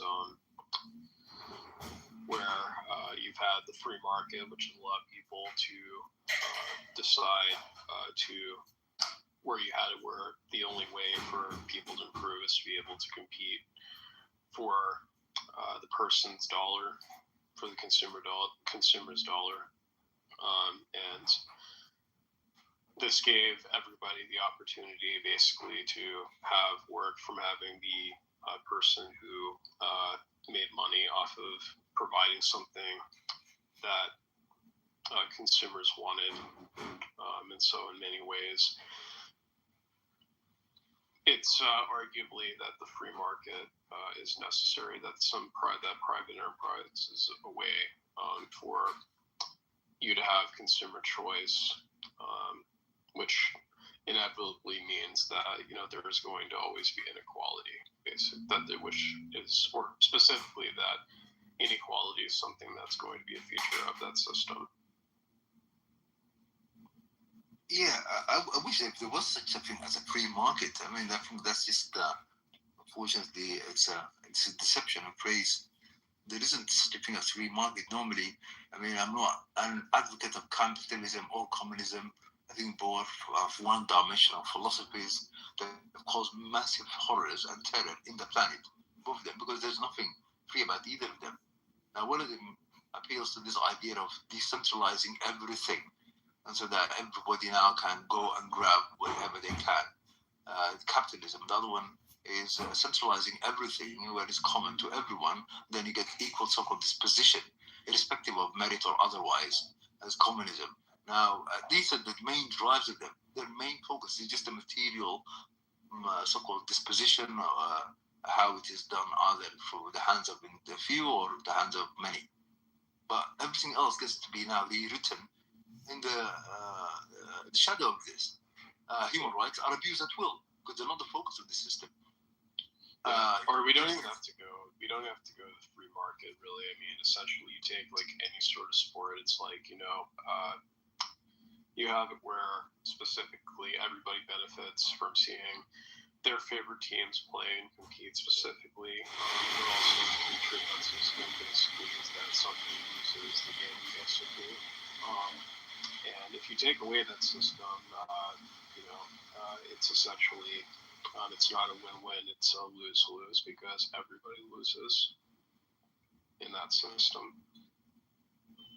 Yeah, but that system is already, there's not so everybody wins. It's actually, let's take a sports team, let's say call it whatever it is, basketball or football or whatever it may be. And these are two teams competing to show their skill. Now, there's not necessarily a loss.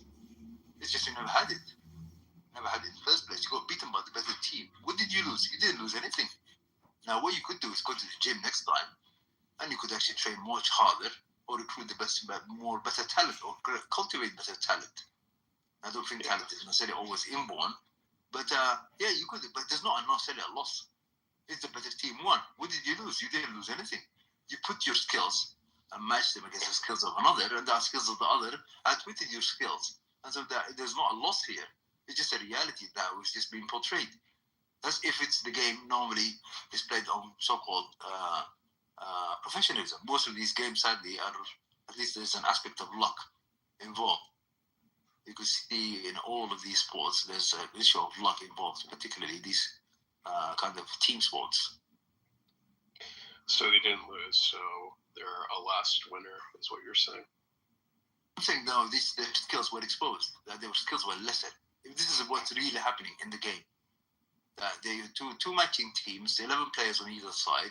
They are there not to win or gain. They're there to show the prowess of their skills relative to another. Now, when what they call losing the game, the skills, they haven't lost anything they never possessed before. They've never lost anything in real terms. Yeah, it's said that they lost the game. But in reality, their skills were lesser of a match than the skills of the other team. Holistically, the other team was better organized. It actually happened to score more goals or more whatever points than their team. Their team did not lose. Their team was just eclipsed. There was nothing that the team did not have or had, and they lost it. But it's still zero sum, basically. I mean, it's like you still lost, basically. I mean, you can blame you not having a skill, but I mean, you still lost, pretty much. Yeah, if you want to call it that way, that they lost in just colloquial terms, but in reality, they didn't lose anything. What happened is that their skills, as I said to you, just were shown not to be a match for the skills of another team. That's the reality of it.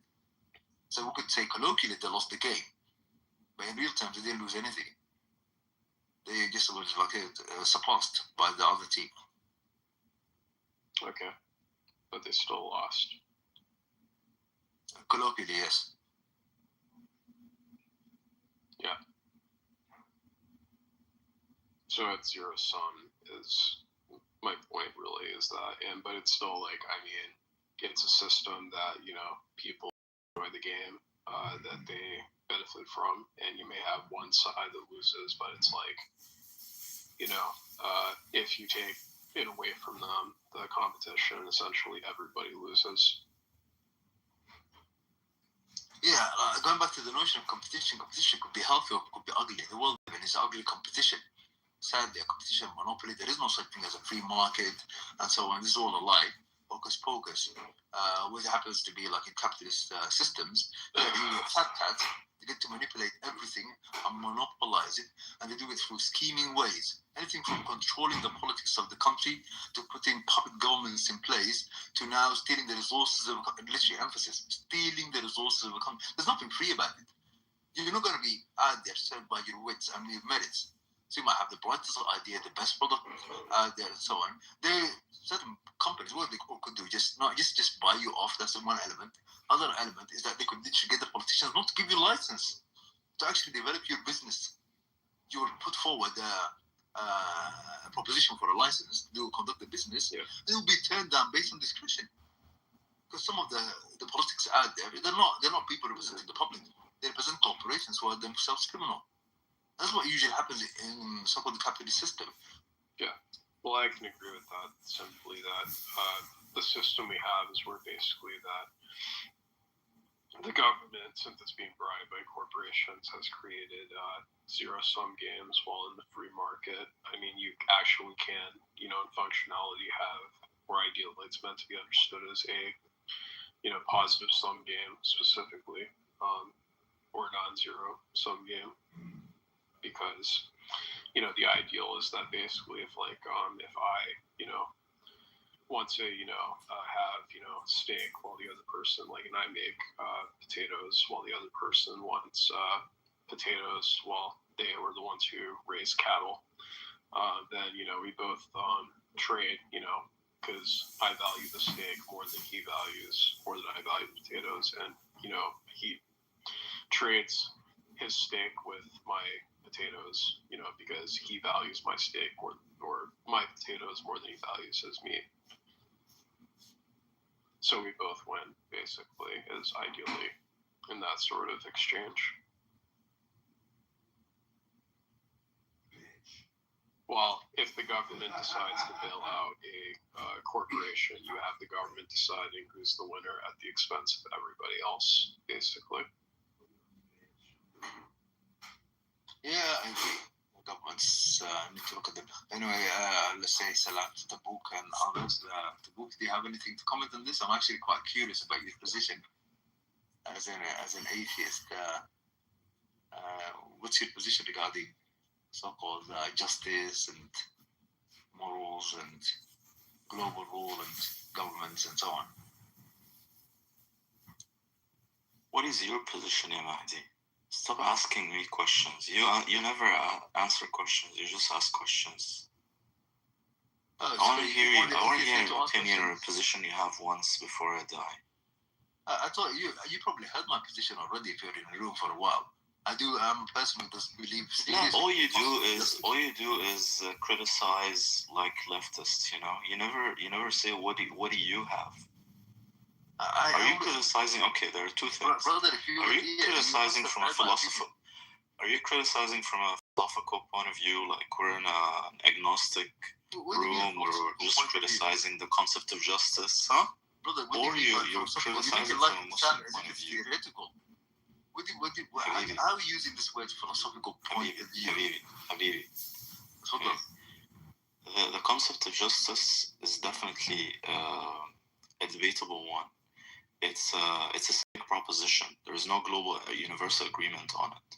We can sit and take off our hats and say, this is what Mill thought, this is what Rawls thought, this is what Hobbes thought, this is what Plato, Aristotle thought, etc. And what do you think, But you are coming saying, Bismillah ar-Rahman ar-Rahim, qala Allah, and you're coming from a position of the Quran and the truth and Allah and Islam knows what is justice, okay, right? Or am I wrong? You're wrong and you're right. Let me explain something. I'll tell you why you're wrong and you're right. Okay? You're wrong because, first of all, it's not just a philosophical perspective. This is a universal problem. And actually, there are axioms to this. That means inherent qualities to this notion of justice. By the way, 90% of the world. Yeah, but normal humans, not Muslims. Wait يا مهدي. لا انت صار لك ساعتين تتكلم يا ابن الحلال. يا ابوي بالله عليك صار لك ساعتين تتكلم. أنا شوف normal humans, non-religious Muslims, I mean by normal humans, are not certain of anything. Okay, they're always curious, asking questions, trying to improve, etc. You are the certain guy. Okay, so you know the truth. Okay, so you tell me the truth. What is justice, ya Mahdi? And Allah. Okay, so now that requires you now to mute up for about 2 minutes at least to give you the headlines. But I suspect you're not serious about the question you asked me. But if you are, I'll expect you for 2 minutes. You will not speak, and then I'll give you the mic for 5, and I only will do the headline. Okay. Sam, ya akhi, I'll give you 2.5 minutes. Okay, 2.5. Shukran. Then I'll give you 5.5. Okay, to respond back. See, it's us Muslims. When somebody greets you, greet them with an equal or better greeting. I'm going to do the better greeting. Ya akhi, alhamdulillah. Yeah. So let me respond to your question in about within 2 minutes, inshallah. So first and foremost, as a Muslim, I don't know everything. That's the first issue I want to highlight. But as a Muslim, there are certain things I know. No, I suspect. I know. There are certain things I'm confident about. There are certain things I have so-called belief on. There are certain things I do not know. There are lots of things I'm curious about. And again, critically, objectively, don't get to investigate them, man. Or the elites have said, or the overall. We can talk about what we do know about the files as they are being released.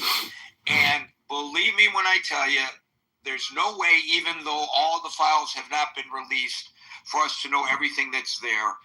They were just released exactly 1 hour ago. Raid, welcome to the stage. And there's just, it's voluminous. There's so much to go through. So let me just recap some of my early observations that I made in the main chat, which is linked above, to which you are invited to join and participate before, during, and after the room. The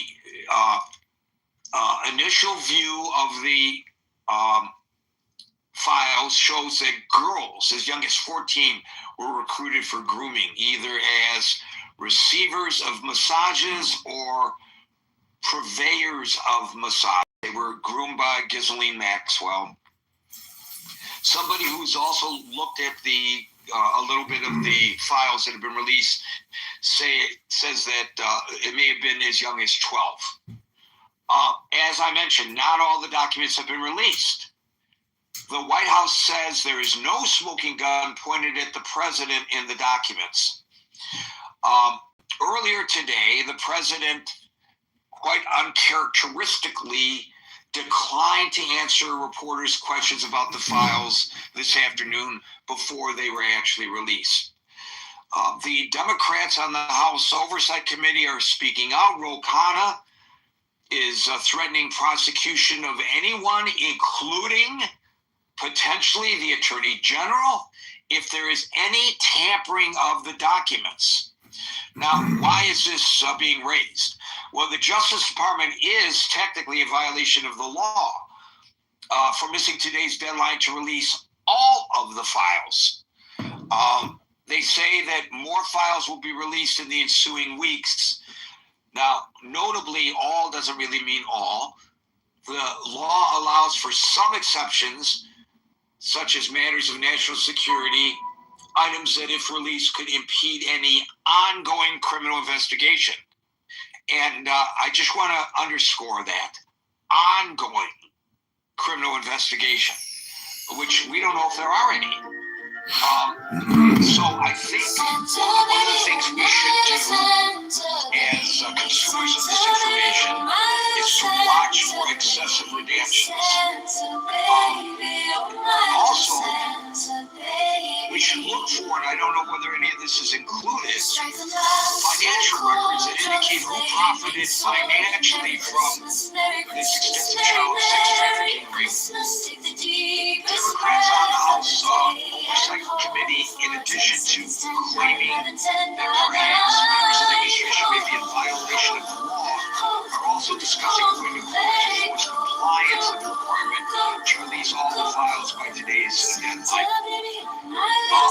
Now, if you remember, with regard to this, in her Vanity Fair article, Susan said that Pam Bondi, her word now was whiffed, that she whiffed on this up until now, and it appears today that that whiffing continues. And I would guess in that regard, something else for us to watch is how will Trump's MAGA base react to the failure of the Justice Department to release the files today. Because as we know, this is a major issue with his MAGA base. He is breaking from his base by not releasing all the files. So, and I say he because it's his Justice Department. And presumably, it would be just incredible to believe that the White House, the president, is unaware of what is contained in those files. Now, he may not know every specific item, but certainly he would have been briefed on basically what's in the files, what names are there, are there names of friends of his, are there names of political enemies of him, how often is he named in the file, even though, as the White House says, there may be no smoking gun that indicates that he did anything illegal or untoward in his long relationship with Epstein. Of course his name is going to pop up. They were best buds at one time. until they had a falling out over a real estate deal in Florida. So I think that's where we are today, although I say this with the caveat that as the hour goes through, that we may all get alerts on our phones from one news agency or another saying, oh, look what we just read in the files. And so, or you may see something, if those of you who are watching it, it's all there. What was released today on a webpage. You can just click on the link and go to it. It's not so hard to find. I'm really interested in seeing what you see in this. And I'm also, so the last question that I raised, I'm really interested to hear what MAGA folks are in the audience prior to the election pushed for the full disclosure of what was in this file, how they feel about the fact that the Justice Department did not comply with the order to release them all, with the exception of those issues that I mentioned before, national security and criminal investigations. And by the way, with regard to that, how do we know that what's being redacted really applies to national security or criminal investigations, or of course, identification of the victims? That goes without saying. That ought not to be released. We should not know who the victims are. But that's a big reason for it is because that's a different story. I think everybody would agree nobody wants to put these now women through the trauma of being identified if they desire to not be identified. And so I don't think anybody thinks otherwise. Any reasonable person would think otherwise. So with that, I will open it up to you. Your thoughts on this issue? I think I've given a good synopsis of where we stand as of 5:07 p.m. New York time. 7 minutes after they were actually released. Which doesn't give us a lot of time to delve into it with any degree of specificity. I'm also pointing it over to you guys. No messages, guys. No messages. I'm not going to answer messages while moderating.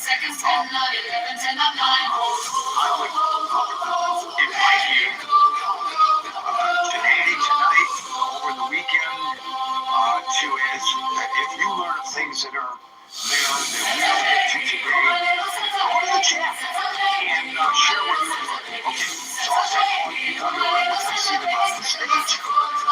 And today that order begins with Marshall, followed by Scott.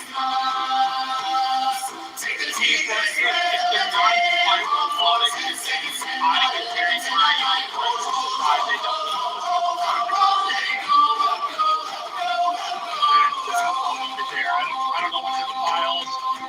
I certainly don't think Santa baby, oh my little Santa baby, Santa baby, oh my little Santa baby, Santa baby, oh my little Santa baby, strike the master chord, draw the flaming sword. Merry Christmas, Merry Christmas, Merry Merry Christmas. Take the deepest breath of the day and hold for 10 seconds and not 11, 10, not 9, hold, let go, to me that goes blatant about trying to ignore what Congress and the courts actually said.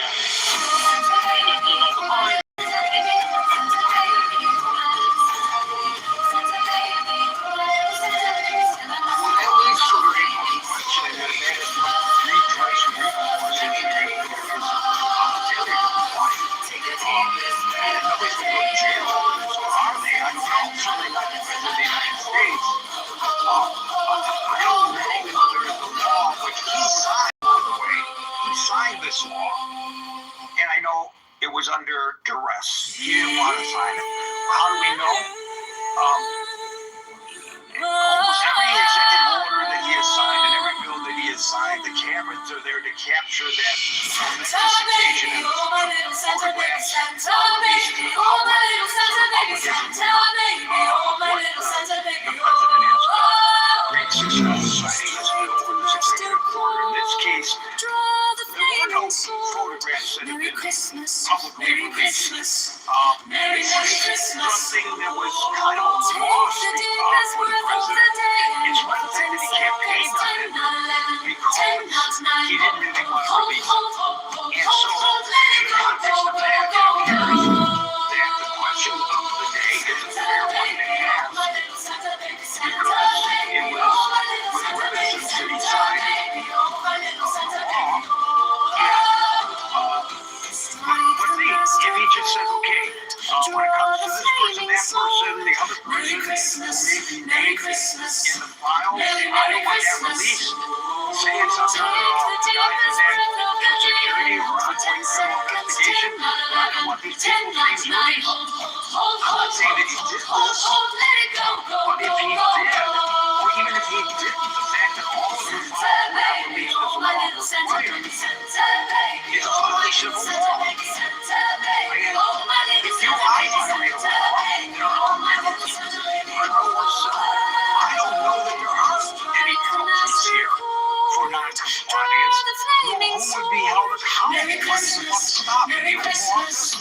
And justice, if the Attorney General said this, I don't know the answer to this. Are you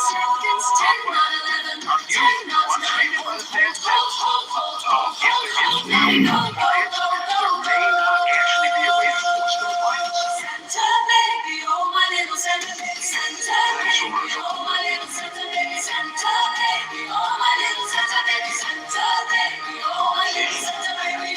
Ross Marshall on the way here.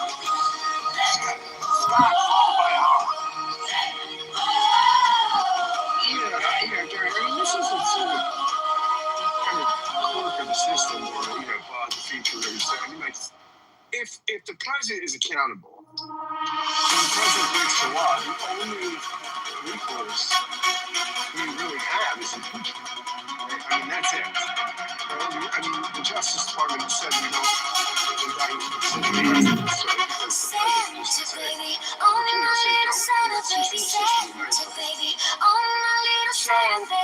anything before the president breaks the law. The only thing you have is a political solution.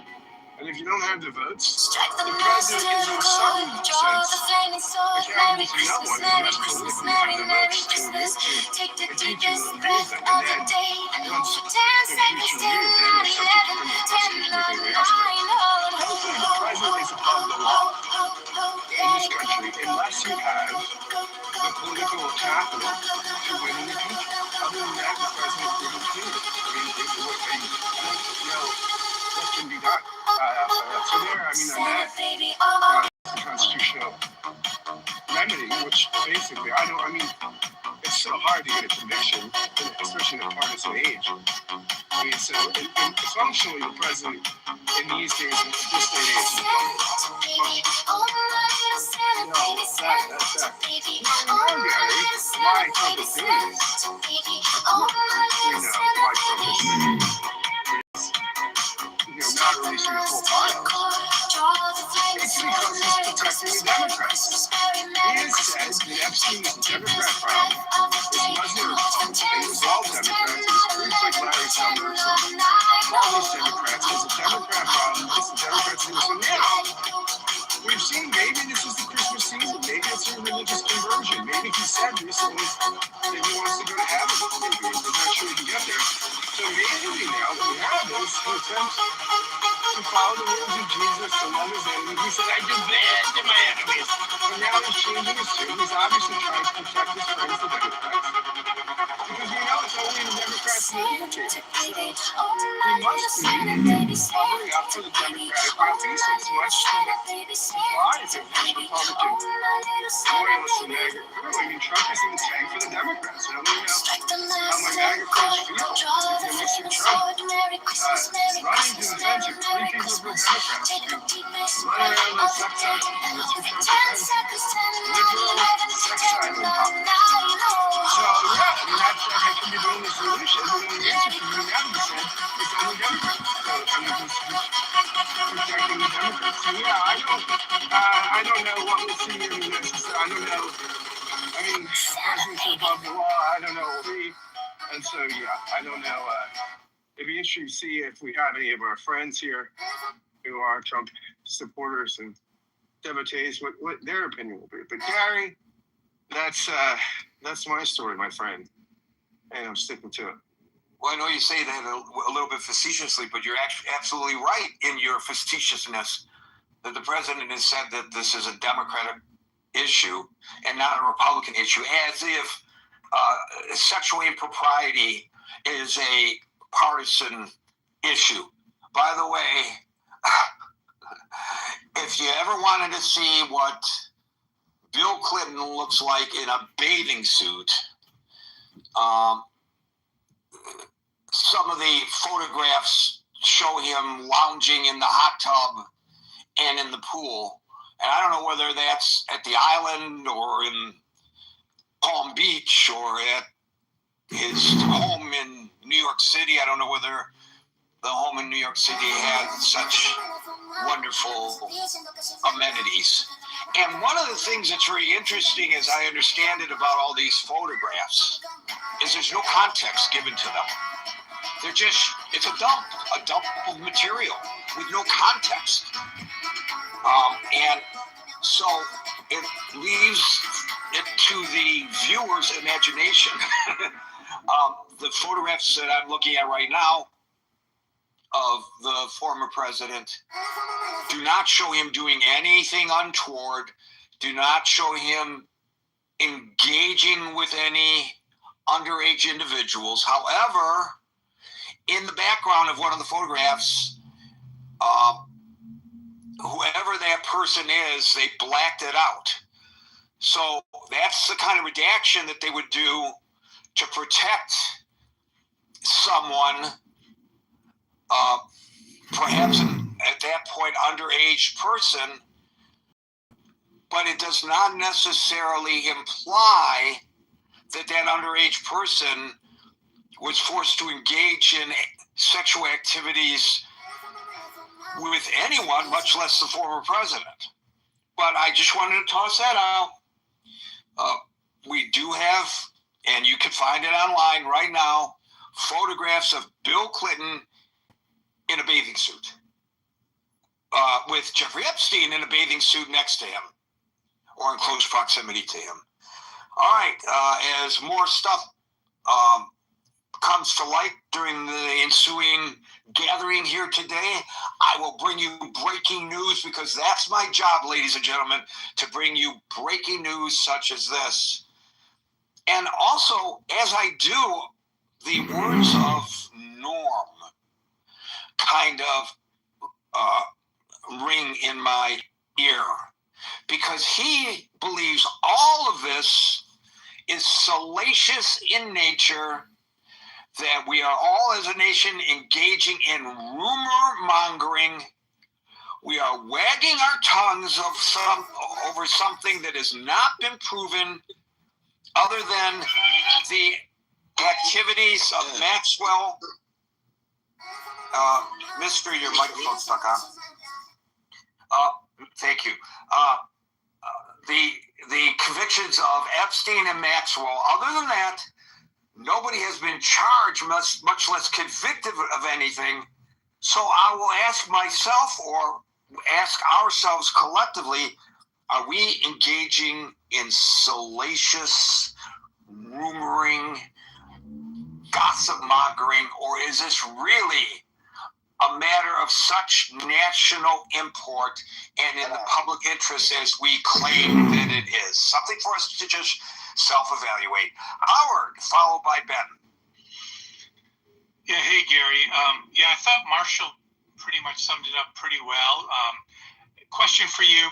How many documents, is it the hundreds of thousands have been released today? I don't know the exact number. All I know is that they say it's a trove, a huge number, and there's more to come. But from an accountability point of view, someone has to explain why wasn't everything else that should have been released by the deadline. I think that's a fair question. As it relates to what you just talked about, that's an example, I believe. I mean, there are real victims here. There's people who've been convicted, including Jeffrey Epstein himself.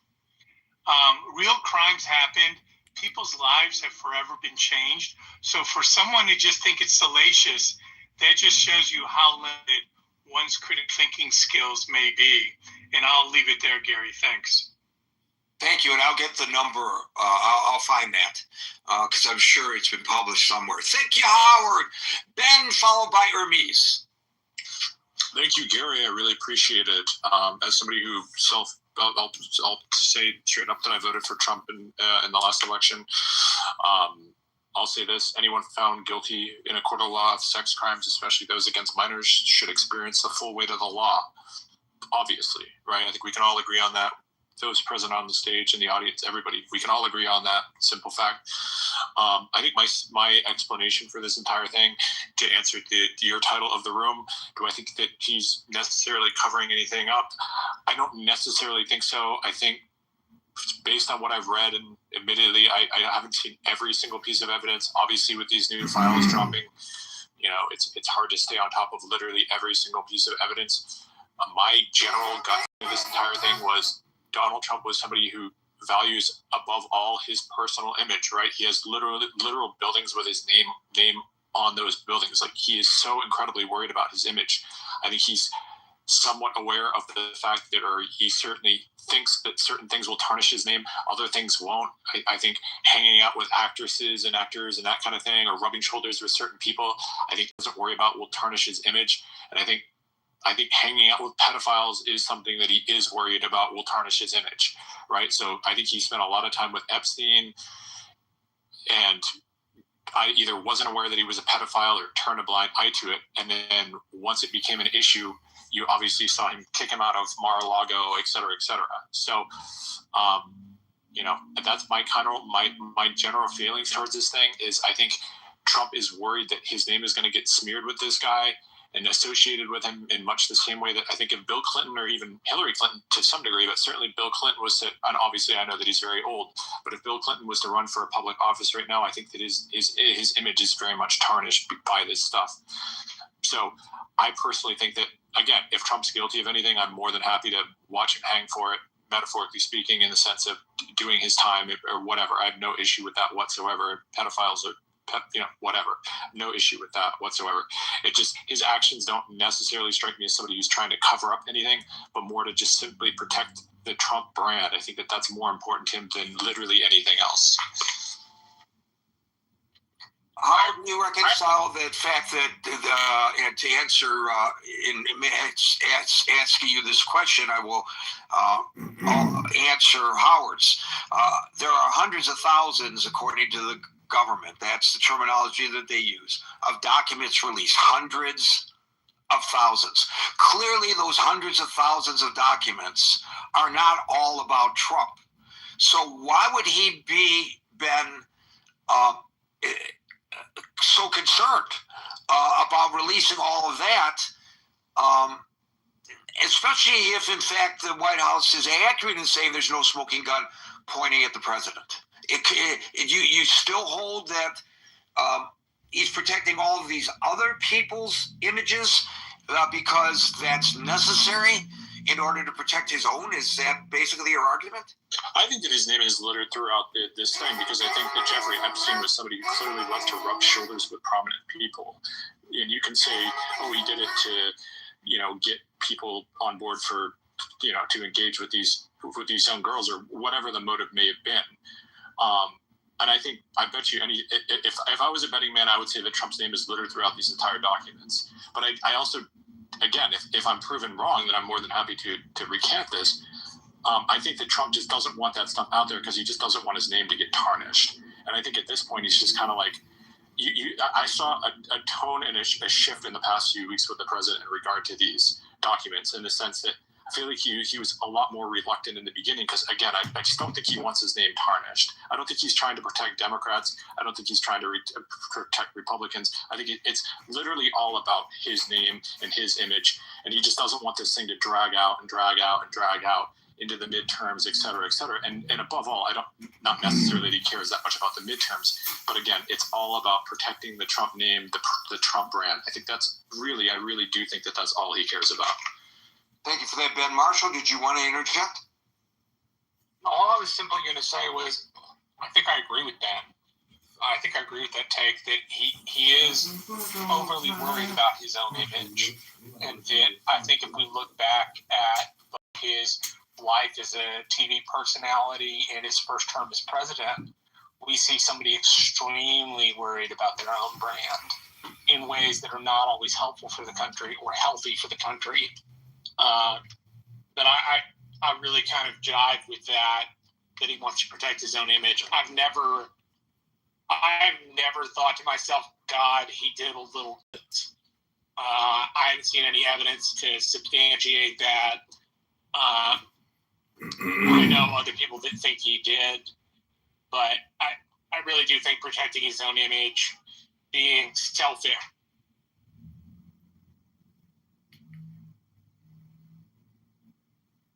Your microphone cut out. It shows that it's open, but we're not hearing you, Marshall. I want to try again, Marshall.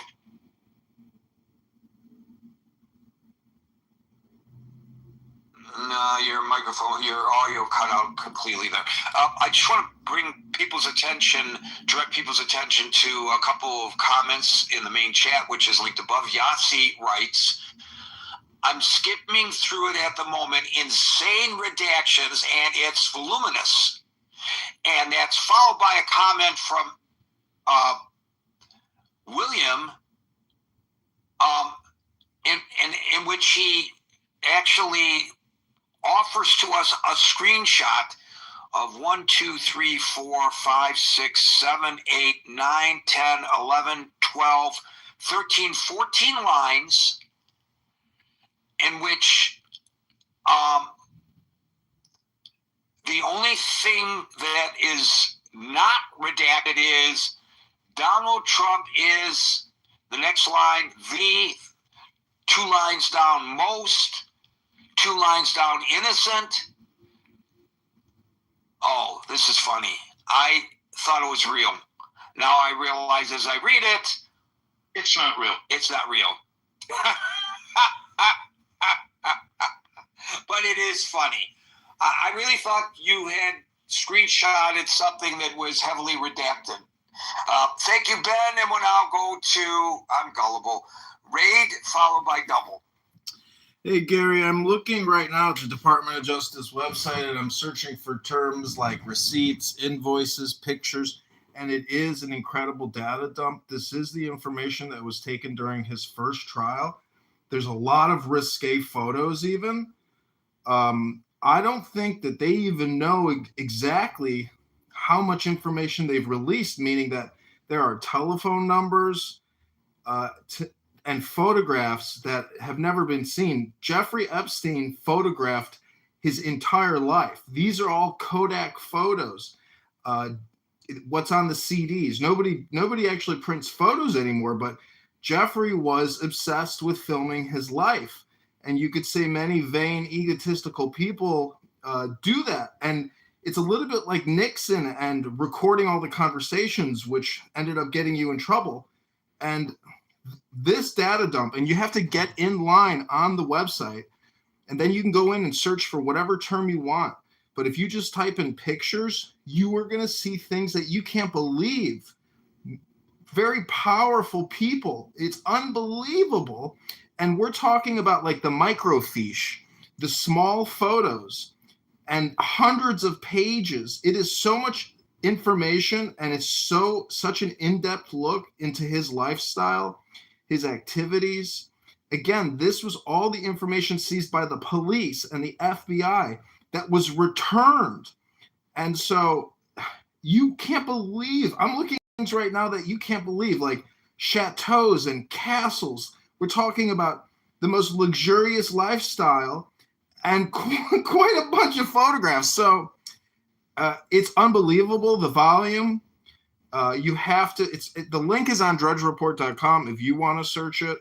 And I'm having a lot of fun looking at this right now. So you can't believe the photos in here. And I'm are there any people that you could recognize in another? I don't suggest that any of them are breaking any laws or anything like that. But are there photos of some people whose names we would recognize immediately? Richard Branson and Bill Gates are the two wealthiest, and Prince Andrew, obviously. but there's tons of photos with Ghislaine. And again, Ghislaine is in jail for sex trafficking. Who did she sex traffic these girls to? It's in the photos. It's obvious. But Dan Bongino is stepping down. No arrests will be made. But this data dump, there are pages that are completely redacted where it's just huge black blocks. So even in the photographs with the microfiche, there's all kinds of black boxes, which is unbelievable. What's the point of blurring out everybody except for Jeffrey? So there's so much information that's withheld, but nonetheless, this is a real treasure trove for investigators, and people are obsessed with this case because of the domestic espionage implications. Photos with Ehud Barak, photos with Noam Chomsky, and naked girls with their panties on. I mean, all kinds of crazy stuff. But the islands, the luxury, the chateaus, the wealth, it's unbelievable what they've released. And as I pointed out earlier, follow the money. This is the thing I learned very early in my journalistic career. I mean, very early. I was taught by two auditors, one a CPA, how to follow the money. That's how you prove or disprove an allegation when a story is brought to you as an investigative reporter. And you're talking about such opulence on display here. The question is, who funded that? Who was paid what for what? What was his means of income, Jeffrey Epstein? What did he do? Was he selling tiddlywinks? Was he, did he have a manufacturing plant? Did he build cars? Did he do what Elon Musk is doing? Did he have rocket ships that go out into space? He was blackmailing. Even to Mars in the future? Wexner. What did he do to amass all this wealth?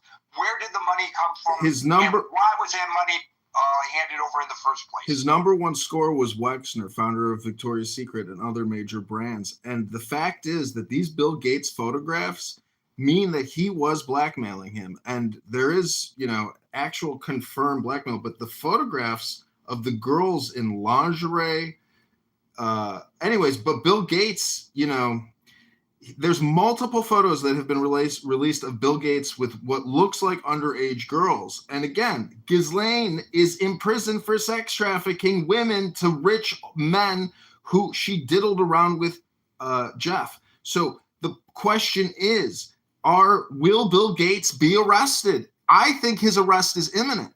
And that's why he's releasing book club videos of him smiling with his books saying, hey, if you want to read a book this Christmas, here's my selection. He has to create content to try to distract from this. This is so damning. Multiple photos of Bill Gates with different women set up for him by Ghislaine and Jeff. Very interesting. You mentioned Dan Bongino. I never really followed him very closely. I saw him when he was, popping up on Fox, those kinds of appearances, but I never followed his podcast.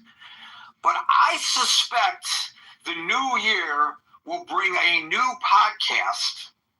And that podcast, given the fact that he was the deputy director of the FBI and was the main person in the administration pushing for transparency vis-a-vis Jeffrey Epstein, I'm betting that his podcast is going to be well worth all of our attention. That's my prediction. Double followed by... Yeah, it's the timing of Dan, and just you could see earlier in the year when they did the clown show of the files don't exist or he killed himself and whatever, and the squirming. They pretty much didn't let Dan talk in front of the cameras after that interview, because he's just not he's not like a born liar, right? He's not a psychopath. He had a mission going in, and he promised everyone very full-throated. It's like, I don't know why, if Trump's plan was to cover up Epstein from the beginning, why would he ever appoint Dan Bongino as like maybe they just didn't. And thank you for correcting me. Bongino, I think I mispronounced his name, and I apologize. But like, I guess it's sort of like the left hand and the right hand didn't know what each other. Like Trump didn't want to bring it up maybe to his other staff to be like, oh well, we're going to cover up Epstein, so don't pick these people. I think there was a certain momentum, and it probably was one of those like, oh, we'll figure it out later, and everyone's loyal, so we're good. And in fairness, even despite all this, Dan Bongino still showed incredible loyalty given who he is and what the circumstance is.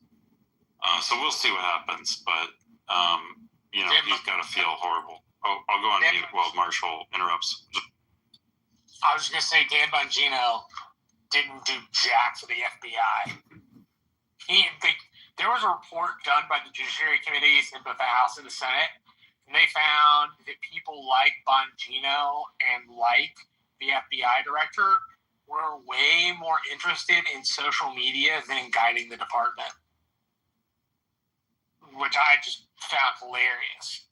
But maybe double your response to that, not to put words in your mouth, is that's your point, right? That he wasn't given the opportunity to act in a manner that the deputy director of the FBI normally would. Yeah. Well, I think that's part of my point. Yeah. I think he chose to act like that, though. I don't think the Trump administration forced him to worry about social media. The report I mentioned said that he and the FBI director were overly concerned about it. They spent their time focusing on social media rather than the real needs of the FBI. Yeah, that's also been I haven't been tuned in. I'll just quickly say South Park's been lampooning Pete Hegseth for doing the same thing, like producing a lot of content rather than doing actual work. But anyway, sorry. Well, and two things can both can be true. What you suggested and what Marshall's suggesting, not mutually exclusive necessarily, in my mind anyway. As you were talking, Double, I was thinking about, okay, this was a campaign promise. We're going to get the Epstein files out there. He was speaking to his base. He clearly knows what resonates with his base, and that's what he said. But maybe, as you point out, I would say, to use your description, that it seems to me to be analogous to lock her up. At every rally, when he ran for president the first time, he would interject Hillary Clinton into the discourse, and thousands of people would immediately respond in mass, lock her up, lock her up, lock her up. But he didn't. And there was no political fallout for him not locking her up. So perhaps he felt, and tell me how this fits with you, Double, perhaps he felt, I could just say that we're going to get Jeffrey Epstein and release all of these documents, but then I don't have to, because nobody cares what I do once I'm in office. Yeah, no, it's 100% that. He just figured he can weasel out like he's done so many other things in life. A couple other things I wanted to touch on here, because now it's clear that they are openly defying, or they're trying to half-ass it, but they're basically in violation of the law that has just been passed. And they're basically saying straight out, you're not going to get everything. And Thomas Massey was saying Thomas Massey, because there are leakers and there are people that came to him and said, there's a lot of people who had to deal with this material already who, off the record, have basically indicated what kind of stuff they should expect to see. And then if they don't see it, well, then we know.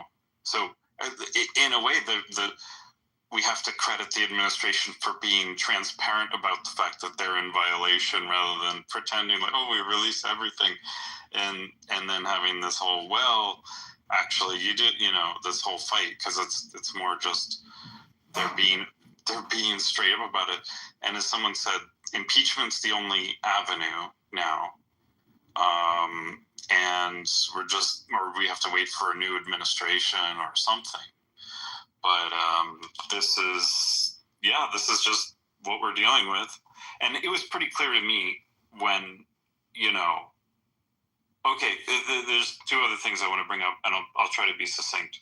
But when you had this preference cascade in Congress, because you had no one, very few, only the fringe people, including Massey, really wanted to get this stuff released. Neither of the mainstream people from either party wanted this stuff released, and we can get into maybe why. But then there was a preference cascade where everyone's like, oh well, I'm not going to be there was the one guy who opposed releasing all the info, which is funny, but no one wanted to. Once the preference cascade happened, no one wanted to be that guy.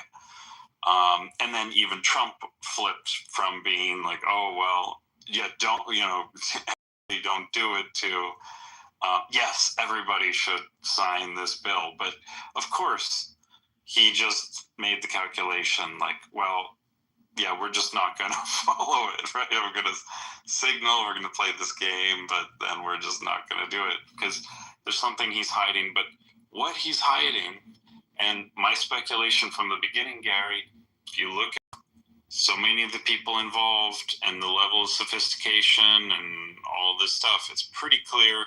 And the word that I don't think you've said in this room yet that always amazes me how it just gets memory hold is Israel, right? And I think that's the thing it's the only thing that lines up for me as to how we've had across multiple administrations. I'll go on mute while I'm being interrupted.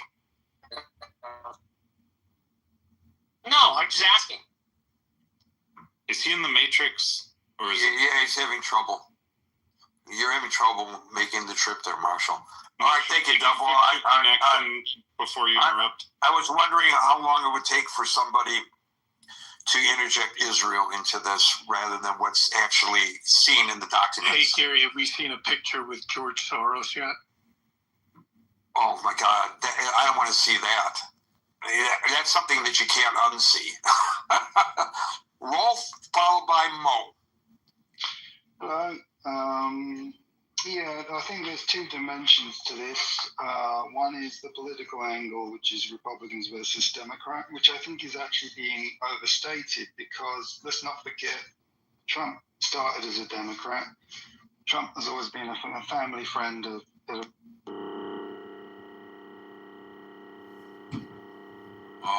You should go on Do Not Disturb because now that you're getting a phone call, we can't hear you.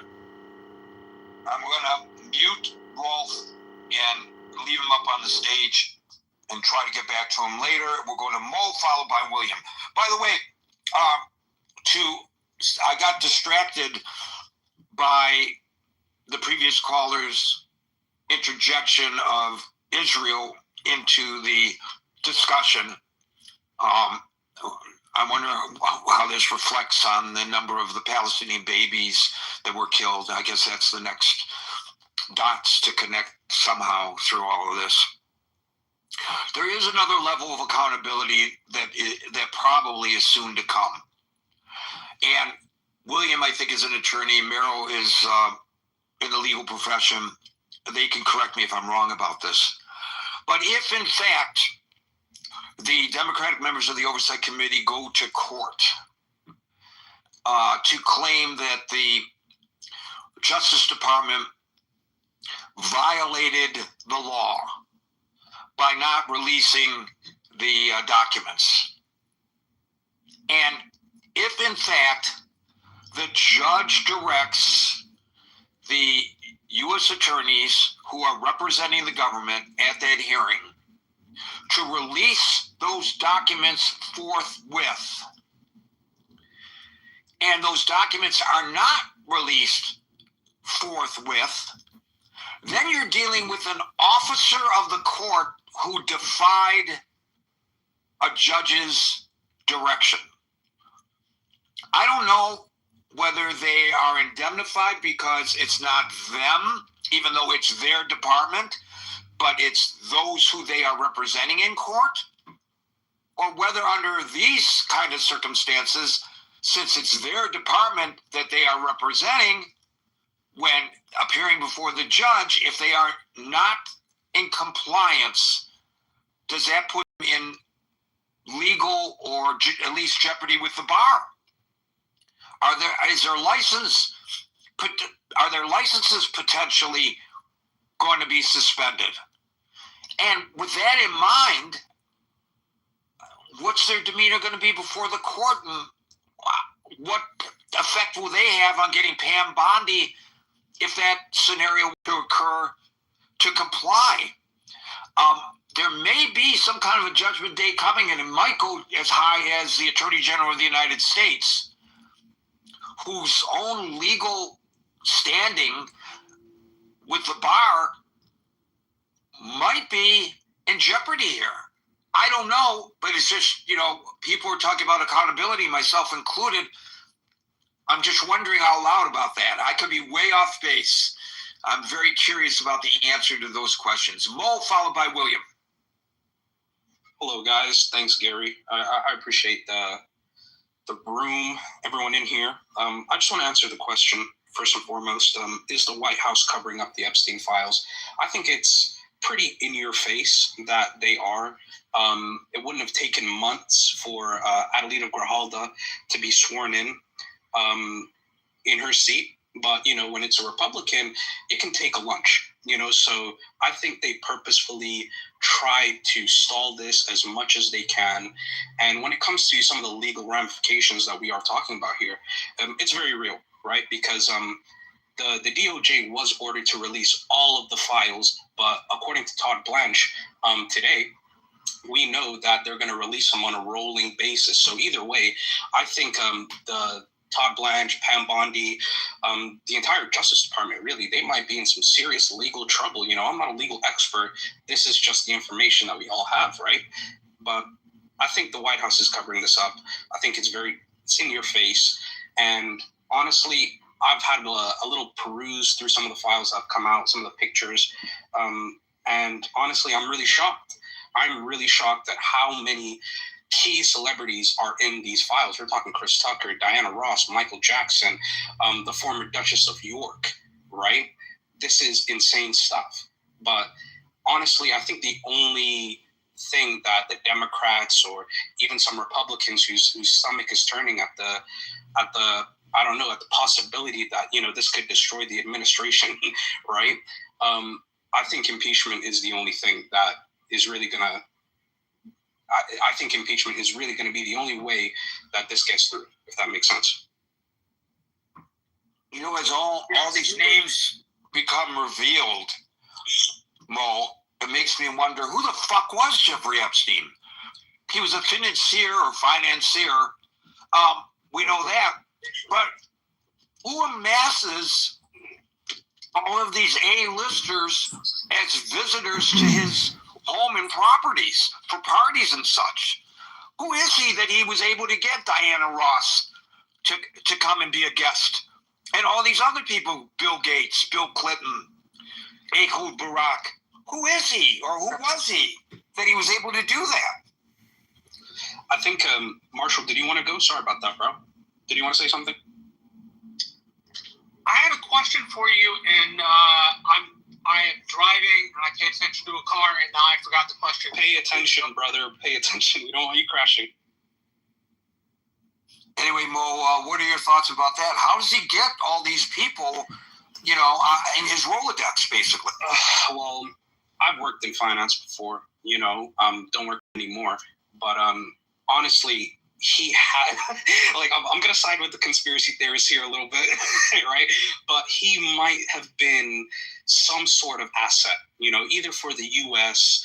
or for Israel, because I don't know how someone goes from a school teacher to being a low-level assistant at Bear Stearns when that still existed, to being an options trader in 4 years, being a limited partner, and then abruptly leaving, creating your own consultancy firm with whatever money you got from being a limited partner, which, at that point in time, I want to say is in the ballpark of $150,000 to $200,000, right?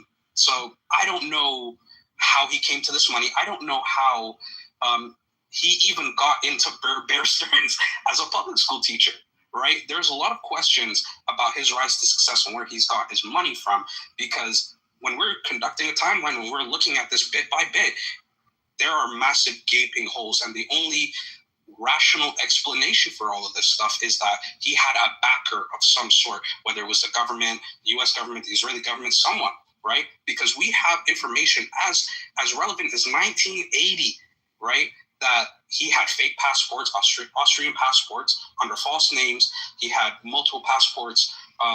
He had residences in Saudi Arabia. He was conducting weapon sales between Iran, right, and Israel. In the 1980s, there is a man named Adan Khashoggi, right, no relation to Jamal Khashoggi, right, who verbatim has said, yes, he was one of the people I was working with to get weapons, right, in the Iran-Contra affair. So this is insane. Yeah, but how does that translate into Diana Ross, for example? I just don't get it. I think like when you got that type of money. To tell you the truth, my background, and I'm no big luminary, puts me in closer proximity with Diana Ross than somebody that fits the profile that you just related for Jeffrey Epstein. Because we're both from Detroit. I've met her. I've interviewed her. We've had reason for our paths to cross. We're not friends. She wouldn't know who I am or anything like that. But I was in the media in Detroit. My name was known. If I wanted to parlay that, if I were a celebrity collector, I probably could have made an attempt, and I don't know whether I would have been successful. It would have made sense. You could connect the dots. Gary's a reporter in Detroit. He covers Diana Ross, and they became friendly, and they socialized together. Jeffrey Epstein, and I'm only using her as an example because you mentioned her name.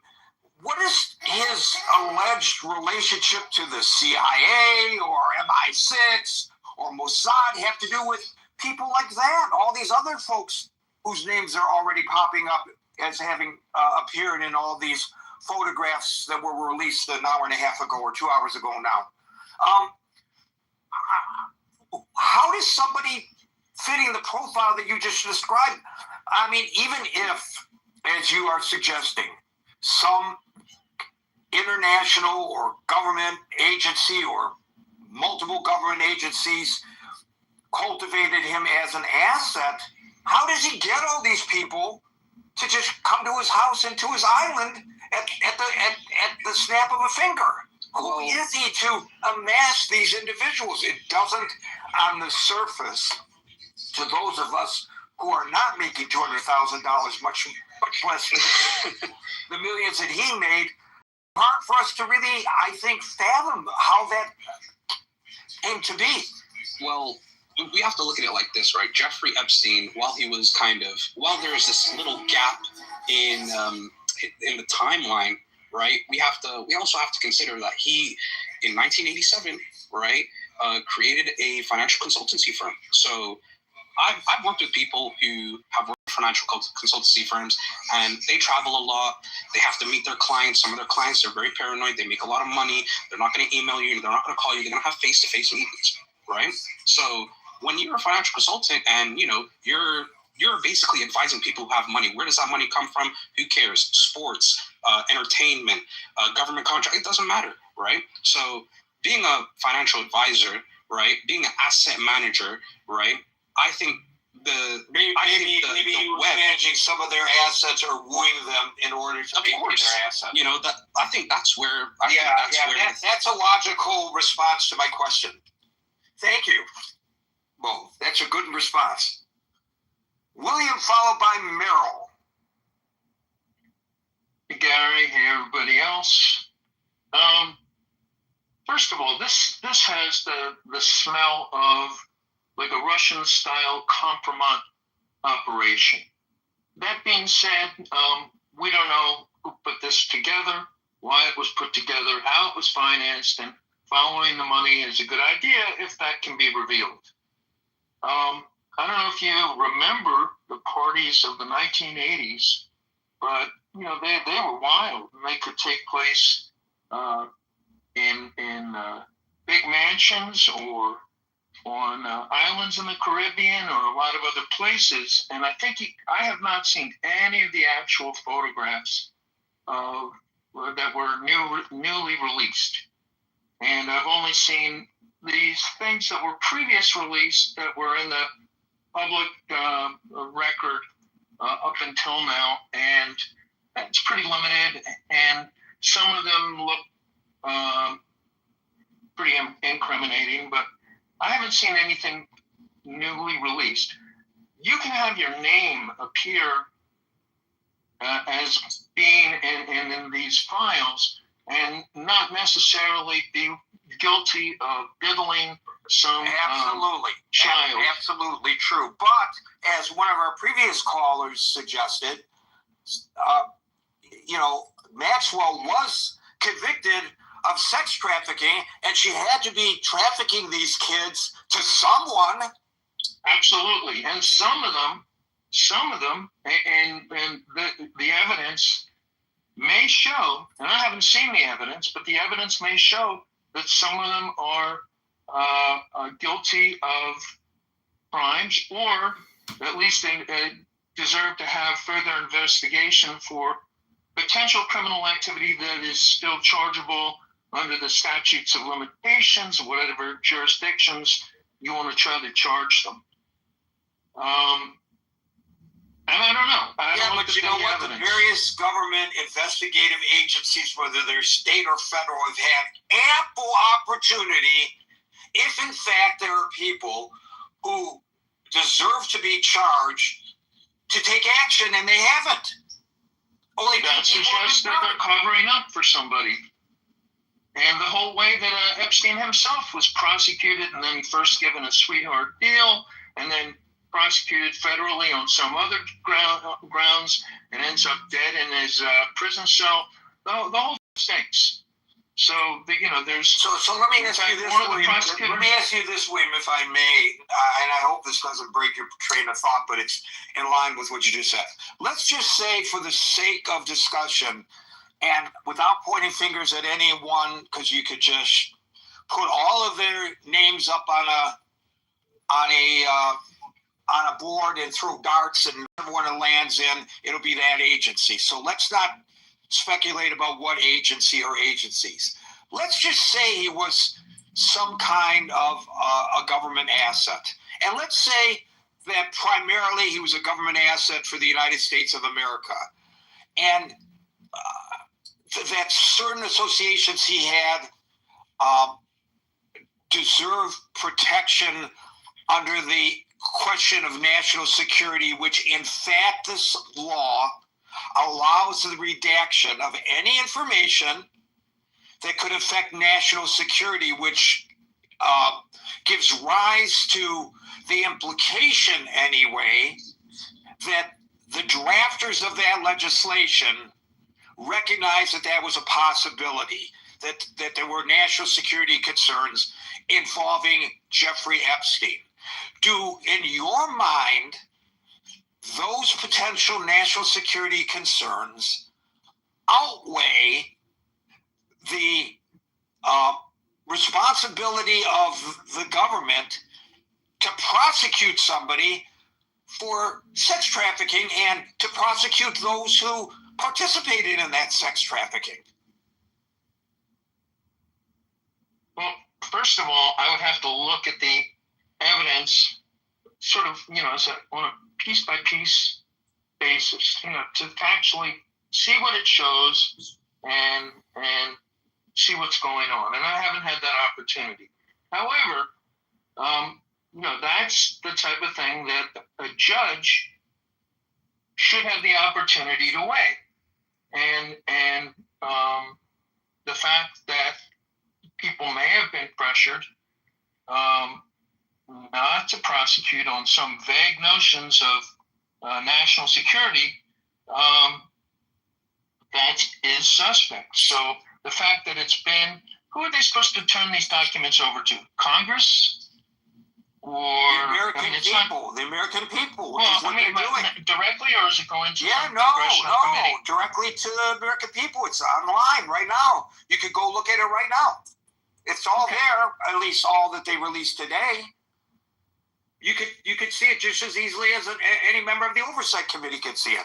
In fact, the members of the Oversight Committee, they have documents that were provided to them directly by the estate under congressional subpoena, but they're getting the first look at this just like you and I are getting the first look at it right now. So if somebody is directed to release all documents, and some of them are not released on the basis of some law, some national security law or whatever, they need to produce a detailed sheet, line by line, stating, and I forget what it's called, but stating what's been withheld and the basis for withholding it, so that that can be further reviewed. And I haven't looked at the documents. I haven't looked at the links to see what was released and what was not. And I haven't looked to see if any such withholding sheets for any basis have been proffered by the Department of Justice, who was directed to release these things. Right, but it hasn't come before a court yet. So you're getting ahead of yourself. But I mean, the document withholding what was directed to have been released should be made public. It doesn't have to release all the information, but that XYZ was held. It doesn't have to specify it in tremendous detail. Right. So good enough detail to identify it, and then the basis for withholding it, the statute, the law, the reason, and there's a type of sheet, I just can't remember what it is off the top of my head. That's fine.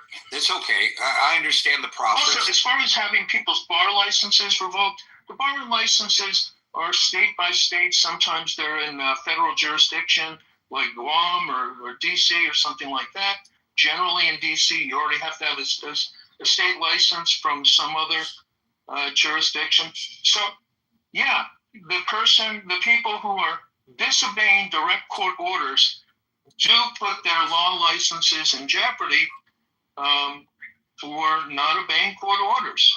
And that is something that's down the line. Rudy Giuliani got disbarred for not obeying court orders. So, there are different levels of consequences. They are not easy proceedings. It's very hard to pull somebody's law license. There has to be pretty good evidence, but, we'll see. Scott, are you jumping in there? Your mic's open. Accidental mic open. That's okay. So, William, let me ask the same question I asked, but pose it a little differently as a hypothetical.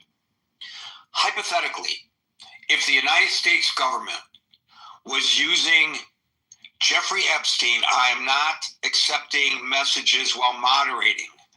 Do people do this just in order to interrupt the discussion? I think so.